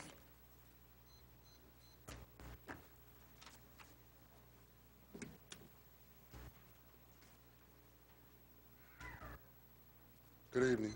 Good evening.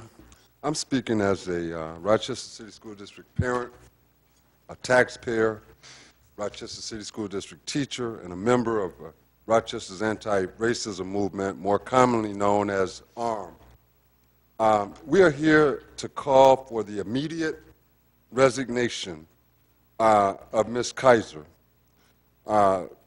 because she apparently believes that it's appropriate to refer to students as monkeys, as animals, chocolate as in dark-skinned, and apparently she believes that it's appropriate to spray children with her water bottle. The real underlying issue is that a culture exists at Wilson and within the Rochester City School District that leads people such as Ms. Kaiser to feel comfortable enough and to believe that it is okay to use such vile, abusive, derogatory language when referring to our students. This is not an isolated incident. This type of abusive behavior occurs more frequently than some care to admit. So it is the culture that we must uproot and replace with one that is built upon the principles of love, caring, respect for all children and families. There are those of us in ARM and other community organizations that have the expertise and who are willing and anxious to work with the superintendent, with Superintendent Broussard, and the board to help transform the culture of the Rochester City School District. Actually, the school district has a new initiative, the Department of African and African American Studies, which can possibly be very helpful relative to reconstructing the current racist culture within the district. That is, if the leadership and the advisory group, which is working with the leadership, is allowed to adopt and implement a broad vision and mission regarding its charge and work. This is what I've been talking to you about, Commissioner White. Also, Dr. Adam Urbanski, a leader of the Rochester Teachers Association, has said publicly that he subscribes to the counseling out of teachers who don't belong in the profession. We are now presented with a golden opportunity for Dr. Urbanski to demonstrate that he is serious about this idea. Ms. Kaiser obviously does not belong in the teaching profession and needs to be counseled out. Considering the righteous indignation, don't misunderstand this statement, but it's the truth. Considering the righteous indignation and anger that many of our children and parents carry around with them, I would say that educators who dare engage in the type of inappropriate behavior that Ms. Kaiser has demonstrated are lucky that some of our students or parents haven't retaliated. And we are so thankful that that has not happened. So the bottom line is that in the interest of the mental, emotional, and academic health and well-being of our children, and potentially for her own good, it is time for Ms. Kaiser and all other educators who demonstrate the kind of blatantly inappropriate, disrespectful behavior that she has exhibited to find a new profession. I would like for my statement to be read into the minutes of the board. Yes. I also have a statement sent by representatives of Alliance for Quality Education, which they asked me to have, to request that their statement be read into the minutes. I have copies for each board member. Thank you. Please hand those to the clerk, and we will make sure they get in our Friday packet. Yes, sir. Thank you. Thank you. Next up is Doris Morrison, followed by Wallace Smith. And I remind everyone to please adhere to the 3-minute time rule because we have so many speakers. Thank you. Ms. Morrison. Good evening. Evening. My name is Doris Morrison, and I'm the parent of Lucretia Hill. Lucretia Hill is a student at Wilson Commencement, and Lucretia Hill was called a chocolate-faced girl Wednesday in school by a teacher. I was not notified until after the investigation has went on with the principal, the vice principal, or whoever. I still haven't, well, today was the first day that I was notified by the principal herself. I was notified by the vice principal, but not by the principal. My daughter, yes, she's very affected by this saying, because there was two other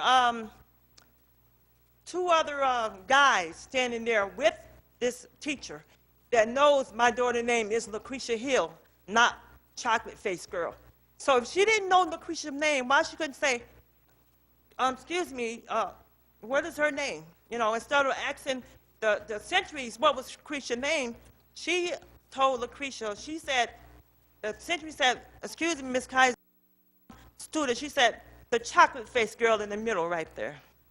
So at the meeting, Miss Kaiser wasn't there, but this is what my daughter told me. Miss Kaiser said, she said, oh, the girl with the chocolate phone. I started to bring Lucretia's phone. Her phone is pink. Then she said, oh, I said the girl with the chocolate jacket. Lucretia's jacket is gray. You as a high school teacher, you know the difference between chocolate and gray, and pink, you know. And I'm already going through enough problems at home. I'm a single parent, and I have 4 children. And I'm also in the midst of, with cancer, breast cancer. So I have enough problems at home with my kids already, you know. And it's like I get them up every day to go to school, you know, and I'm not a perfect parent, but I'm not going to sit here and let somebody call my daughter a chocolate-faced girl instead of calling her Lucretia Hill. You know, what's going to be done about this, you know? She's not a bad student. She get enough stuff going on at home, and she got to go to school and be discriminated, you know. So that's all I have to say, because this is not this is something new to me, because like I said, I haven't always been a parent, but I'm a parent now, and I'm going to stand up for me and mine. That's it. Thank you.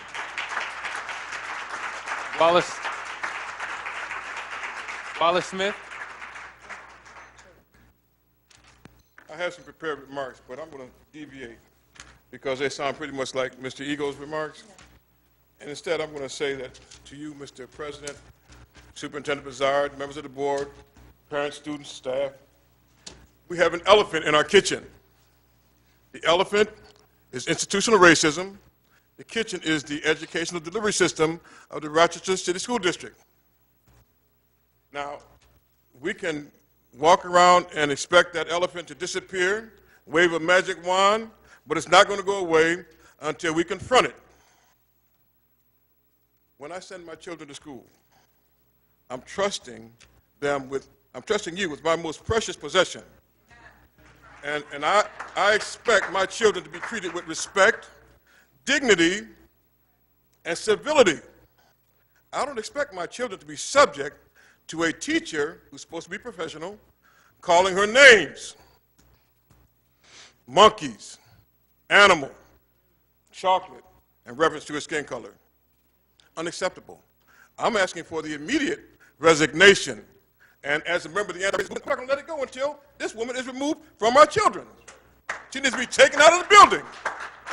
A 20-year student, teacher, should know better. But you know what? More than that, she's mentoring others under her and teaching them that it's all right. It's okay. We accept that in the Rochester City School District. Not today. Not now. It's time to call a stop to this nonsense.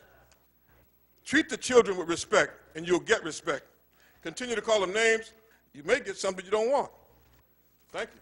Thank you, Mr. Smith. Harriet Fisher. Could you please have these remarks read into the record for me? We sure can. Please hand those to the clerk. Thank you. We'll get those in our Friday packet. Harriet Fisher, followed by Ms. Valerie Johnson.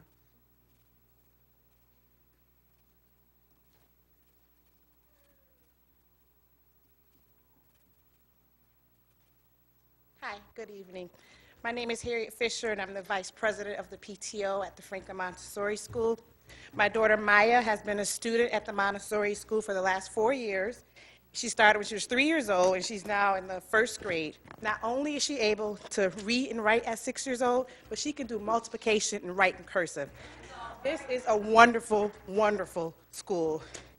And given that Maya does come from a 2-parent household with parents of college degrees, you would expect this from her, but she has friends of families with single-parent households without college degrees who are doing just as well as she is at this school. So this is a wonderful, wonderful school with very wonderful, wonderful teachers, a lot of whom are here today. With that said, however, a lot of parents, including myself, have a lot of very serious concerns regarding safety at the Franklin Montessori School. This year, 2 global media arts classrooms were placed in the basement right across the hall from my daughter's classroom. She's in 1st grade. She is not going to school with high school students. I was told when I enrolled her in this school that she would be kept separate from the rest of the school. When I say to people, my daughter goes to Franklin, they're like, are you crazy? You send your baby to Franklin? And I'm like, they keep them separate. She's safe there. She's safe at this school. But this year, that simply was not true. This year, a fight broke out, as Steve Echo mentioned, right in front of our kindergarten preschool classroom. Mace was sprayed, and that was the 2nd time mace was sprayed to break up a fight. One of our students was hit by a car because we don't have a crossing guard, because apparently we're too small to have a crossing guard. That's unacceptable. So many things have gone wrong with this school. The placement of that high school class should have never happened in our school. Myself, along with the president of the PTO and other members of the PTO, have been writing letters since August to administrators in the school district. We have wrote letters and emails. We've done many things concerning a lot of issues that I've just mentioned. And it wasn't until last week that we got some results back, which was like 5 months after our first letter. We finally got a letter from the chief of elementary school saying that she's going to put up doors to separate the Montessori school from the rest of Franklin. However, that's only 2 doors she said she put up. There are 6 other ways to get into this school. We want our school completely separated from the high school. Our kids are elementary school students, and that's how we would like them to remain. They do not need to be exposed to the behavior of high school students. We want the rest of our school closed off, or we want to be placed in our own building or in a building with an elementary school, not a high school. We also want to be included in any decisions that are made concerning safety at our school, because we are the parents of the school. Everybody is always talking about parents need to be involved in their child's education. We are involved. We want to be, and so we want to be listened to. So all I say is that it's a really, really wonderful school, and all we ask is that you do your part and make sure that our children, our babies, are kept safe at school. Thank you. Ms. Valerie Johnson, followed by Anita Jones.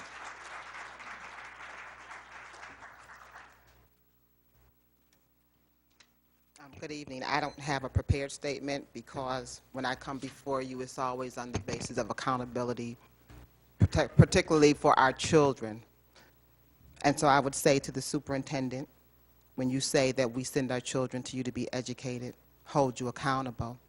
I'm holding you accountable and this board accountable for the behaviors that our children were exposed to at Wilson, not only by the teacher, but by a culture and a climate within that building that has allowed for this plantation mentality, this hierarchy system, to have our male African-American young men in self-contained classes with this teacher being sprayed with water bottles, from a water bottle, as a way to make them pay attention.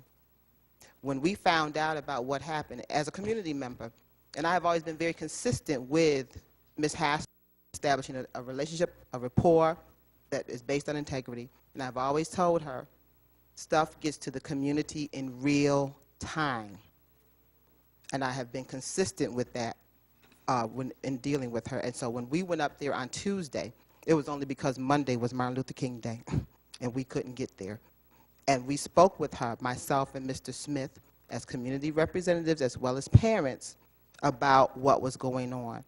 When we got into that school, it was so evident that what had been going on was rampant amongst the staff, students, and the teachers in knowing what had happened and that nothing was being done. It was as if we had emancipated our students and our few black staff that were there, which is why it was so swift that we were able to find out who the students were. We as community members, as a part of the village, were able to find Mrs. Morrison and to support her and her daughter, as well as the young men who were exposed to these racist remarks quicker than Mr. Broussard knew, quicker than the board members knew, while our children had to sit in that building after having been treated this way, that we asked that the teacher be removed then. But it was very clear, and I am so disappointed in one of my board members for a comment that they made. And I realize that it is the politically correct thing to say, but at some point in time, protecting our children has to supersede contractual obligations. When students are being exposed to harmful practices, racist remarks, it is not just the students, it is also the staff. I cannot imagine a colleague of mine, a practitioner of mine, saying something about the students in my class, in my building, and I'm able to support them. And yet somewhere in the accountability line, the ball was dropped and this was kept undercover. Please conclude, Mrs. Johnson. So I would say to Van White, who has a child there, to Alan Williams, who has a child there, to Judge Teresa Johnson, who has a child there, to John Lightfoot, who has a child there, are your children monkeys? Are your children animals? Do you want your children sprayed with water? Do you want them in a classroom where that happens? I want to know who's protecting our children. Thank you. Thank you, Ms. Johnson.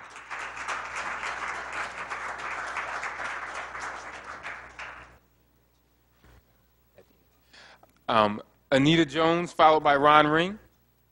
Ms. Jones here? Mr. Ring, is Mr. Ring here today? Mr. Charlie Richardson, is he in the house tonight? Mr. Richardson would be followed by Jordan Brown.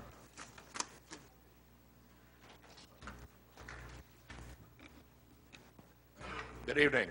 Good evening. Good evening. President Evans, board members, Superintendent Broussard, and the future president of the school board, Miss Washington. Keep it up, young lady. We need more role models like you. I have handouts for you that you already have on the desk. You know, I've been here many times.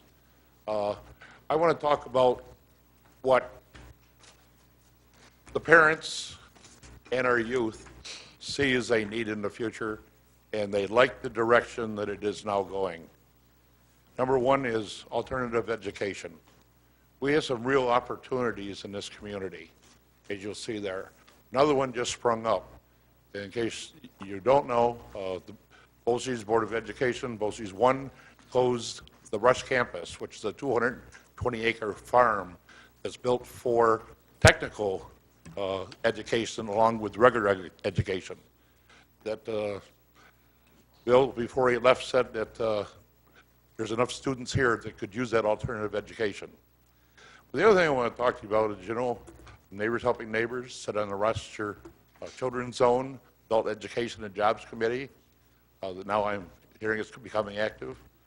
And I'm also a graduate of the Parent University. I think that one of the biggest things, and I think you'll probably be able to get industry to do it, is to have Parent University held at least twice a year in every single school. Instead of having to go down to Hart Street, but have them right in the school and have child care for them and a little bit of food that always brings them. And I think that you're going to find that will turn around, and with what John Claude is trying to do with education, we'll be educating these parents also to be involved in their schools. And as you can see, you can tell what parents are and what parents are not, but they're not having the opportunity. And again, they are afraid to go to school because some of them didn't even graduate themselves. And again, some of the comments. The other thing that I would really like to address is there's a survey in there that the Explorers did through the Boy Scouts of America, which I think every school ought to have a Boy Scout, Girl Scout, and Cub Scout opportunity. But in that, they interviewed this past year, finished in August, 20,780 youth. That was in the Monroe County area, asking them what it is they wanted to do in the future. I think this is a tool that you could work with explorers, and do it for every one of our students, right from pre-K right through school, to find out what it is our youth want to do, and be able to educate to that, where the teachers know what the dreams are. That if one of the children is having a problem in that, and he wants to be a policeman, and he's causing trouble, a teacher be able to know that they want to be a policeman, and that if they get arrested, and if they act the way they do, they won't be able to. And I think if we teach to that. Thank you, Mr. Richardson. Please conclude. Yes. I think that if we teach to that and find out what these youth want, and also through the Rochester Business Alliance, find out what employers are going to need for employees down the road. And the other thing is that the school that you've got down on Hart Street, it is really underutilized. And if you want to have a print shop that's not even open, their printer's probably about 40 years old. Things can be done to keep youth involved in their education, and their parents too. Thank you. Thank you, Mr. Richardson. Jordan Brown, followed by Dana Bratcher. Jordan Brown here? Jordan Brown. Dana Bratcher. Is Dana here? Dana will be followed by Carrie Remus.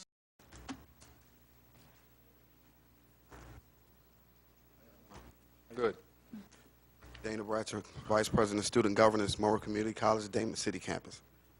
This statement, what's more important is that I'm a concerned citizen and a member of ARM myself. This statement was prepared by Myra Brown in representation for our team, and it follows. Last week, a 20-year district employee, Ms. Kaiser, who teaches children of African descent, is alleged to have referred to them as monkeys and animals. You say you are investigating, and that if these allegations are substantiated, it will not be tolerated or defended. ARM is happy to hear those words and will hold you to that commitment. When it is substantiated, and we believe it will be, ARM calls for the termination of employment for this 20-year district employee who somehow managed to spend 20 years in the district with these alleged views of children of African descent, affecting children of color for 20 years directly or indirectly with her on-board views of them, in an organizational culture that is apparently not set up to detect any warning signs or provide any intervention. The fact that this could happen without having so much as an internal system of documentation via incident reporting software is baffling to us. This means that institutionally, incidences of racism can remain under the radar. We submit to you that it is not merely an individual villainous act by Ms. Kaiser. She's probably a very nice lady. Her actions reflect the symptom of a systemic, institutional, and structural race problem within the walls of the district at large. A 20-year veteran must sense some permission and protection within the institution to make such bold acclamations in a public classroom setting about a vulnerable population of students. To wield that kind of institutional power fearlessly and without regard points to some deeper systemic work that is begging to occur. I submit that attitudes like this with some variation are perhaps what continues to produce for children of color low graduation rates, compelling stories of scarcity of resources available to them for adequate quality education throughout city schools, increased violence fed via increased experience of devaluation, cuts in enrichment, music and arts programs for self-expression and development, low value, tolerance, and attention given to parental voice and feedback on classroom educational culture, on classroom educational culture that poorly serves them, as well as critical issues affecting their children, poor student promotion, pardon me, this is new to me, educational culture, low value, tolerance, and attention given to parental voice and feedback on classroom educational culture that poorly serves them, as well as critical issues affecting their children, poor student empowerment and achievement, lower standards and expectations, social promotion, this will be definitely brief, poor faculty and student performance in meeting standardized educational goals, and a lack of creativity for the learning process with increased frustration of students and parents of color throughout the district. Voicing this type of bigotry may be rare, but harboring the thoughts deep in one's heart and mind are not rare at all. We come from a history of racial socializations that we are all at some time or other ashamed of and need to do some work on. The truth is we need each other to create a racially just and socially conscious world. The only way to get at some of it is to begin some institutional structural work on dismantling racism while building parallel lines of accountability. A little shorter, just brief. Conclude, please. Yes. This is a hard moment in our human life together, but if we do the right thing, we can navigate through it. Oddly enough, the destinies of people of color and white people are intertwined. This is our moment to stand together for social and racial justice, to move together toward transformation that's real and lasting. ARM, again, has cause for a racial analysis of how racism functions within the city school district with an intentional 20-year plan to dismantle it structurally. We again call for and support an African American Affairs Department to address these issues of race and organizational culture for students and faculty of African descent. We call for racial justice, anti-racism training for every district employee. We call for removal of Ms. Kaiser from direct teaching setting of children while these allegations are being investigated, and of course, termination when those allegations have been substantiated. Thank you. Thank you, Mr. Bratcher. We will now move on to Carrie Remus, followed by Emma Fleming.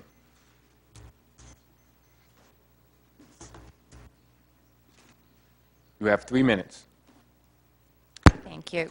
Good evening, Commissioners, Mr. Brizard, ladies and gentlemen. My name is Carrie Remus, and I'm with the Rochester Fund for Educational Accountability, a watchdog group pushing for educational justice for Rochester's children. I joined the countless parents, citizens, and community organizations outraged by the allegations of misconduct by Wilson Academy teacher Ms. Kaiser. If I've said this once, I've said this 100 times. This would never be tolerated in Fairport, Brighton, or Pittsford. But sadly, these last 2 years have been littered with too many cases of Rochester employees who've been accused, indicted, or convicted of misconduct. When our organization inquired about policies and procedures concerning employee misconduct, we were informed that these matters were considered largely matters of collective bargaining, negotiated individually. Indeed, each case of misconduct had a different response from the district, a different level of cooperation with authorities, and a different negotiated discipline outcome, leaving the community with the impression that union power, central office politics, or race decide these matters. If this district is serious about changing outcomes for Rochester's children, it must move from the rhetoric of accountability to the practice of it. It must be serious about changing its culture that consistently puts employee interests over the interests of the children. We must insist on well-documented practices and protocols to handle allegations of misconduct, abuse, or incompetence. These protocols must first and foremost protect the children, and they must be developed in open collaboration with the community. And we must also insist on reform of the transfer process that invisibly shifts troubled teachers to unsuspecting schools each spring. Thank you. Thank you. Emma Fleming, followed by Lori Thomas.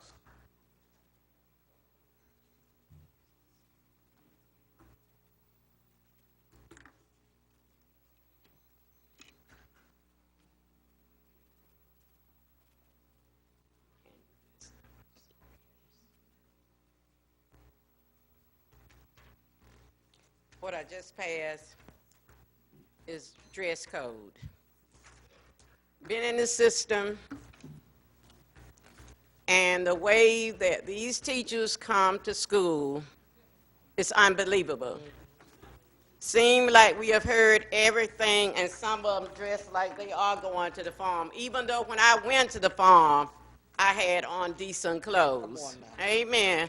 Amen. They come in with shoes, look like they've been, I know they don't know nothing about picking beans, which I did, in a cotton field, which I did. Come on now. But I'm trying to say to this, I'm giving up.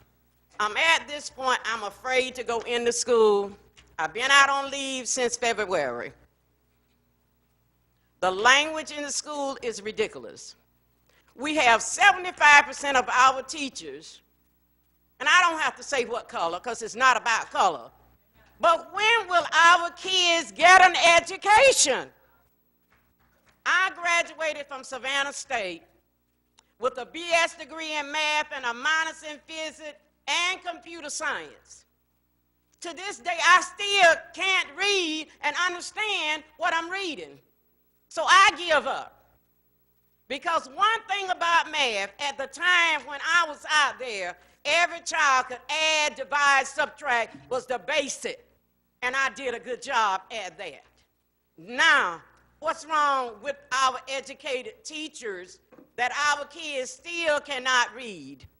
I am so upset because I was at the U of R on Monday when Andrew Young stood up and made the statement, we still are not moving anywhere, and he's the problem.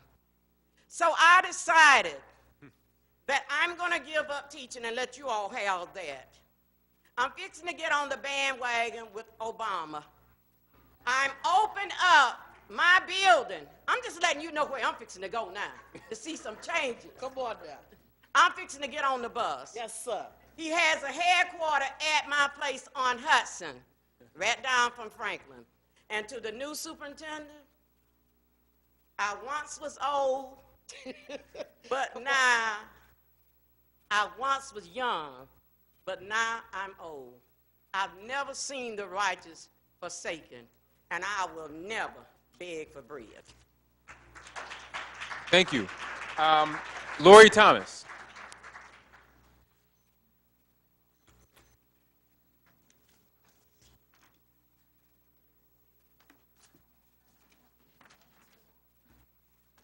We don't start until you start talking. Oh, you can hand it to the clerk and she'll get it to you. Quick motion to extend the time, please, folks. So moved. Second. Second by Commissioner White. All those in favor? Aye. Aye. Time's extended.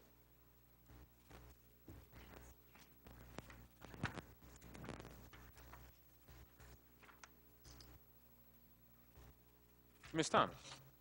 Good evening, Board, Superintendent Broussard, ladies and gentlemen. What I handed the members of the board and the superintendent was a survey that's given to 6th grade students. And several of the questions that were answered were very disturbing to me. Describe something you have learned in school and tell me how this will help you in your life or in your other experiences. I learned that school is not important. When you get older, where would you like to live? I would like to live in a home with my girl. What do you need to be able to do this? Nothing. What do you think school can help you do to prepare for graduation? Nothing. I'd like to give you a few moments to read the survey and then move on. This is a book called Clean Your Room, Harvey Moon. In this book, Mom has finally had enough and tells Harvey that it's time to clean his room. Well, Harvey wants to watch his favorite television show. And to Harvey, his room didn't seem messy at all. So he went about he knew he had to clean his room. Mom wasn't going to let him watch TV. So he went about cleaning his room, getting rid of all the things that he could by stuffing them under the rug, in closets, in drawers. Harvey knew his room was clean, but Mom knew better. For years, superintendents have felt that the problems of our educational system really didn't seem messy at all, but when they began to clean, the task became so overwhelming that things were shoved under the rug. The district looked clean to them, but the community, like Mom, knew better. We knew that there were drawers filled with innumerable pieces of scrap paper assessments. Resources were piled into dark closets, and ineffective and inefficient staff members were swept under the rug. Mom knew, like we now know, that even though the rug covered up a multitude of indiscretion, a huge mess still existed. At the superintendent's monthly meeting, sir, you commented that the solutions list that was created by the community was not as comprehensive as it should be. We know that. But we also know that the problems are so extensive that they must be tackled one lump at a time. We know, like Mom, that we must work together. And Superintendent Broussard, like Mom, we know that it's time to clean our district. Luke chapter 5, verse 37 states, "No one pours new wine into old wineskins. If he does, the new wine will burst the skins, the wine will run out, and the wineskins will be ruined. Members of the board, Superintendent Broussard, our time has run out, and we will no longer tolerate our children being ruined. It's time to clean out, not cover up. Thank you. Thank you. Thank you all for coming out tonight. Just let me say that this board and this superintendent will investigate the allegations that were made at Wilson. And we were made aware of the issue at Franklin Montessori. I know that the superintendent will be working hard and giving a report to the board as soon as possible on the issue with Franklin Montessori. Thank you all for coming out again tonight. Our next meeting will be the annual Black History Month celebration on February 24th at 5:30, followed by the board business meeting at 6:30. Motion to adjourn? So move. Second. Second. We are adjourned. It's not bad. Malik, you finished in, we had a lot of talking. 8:36. 2 hours. Yeah.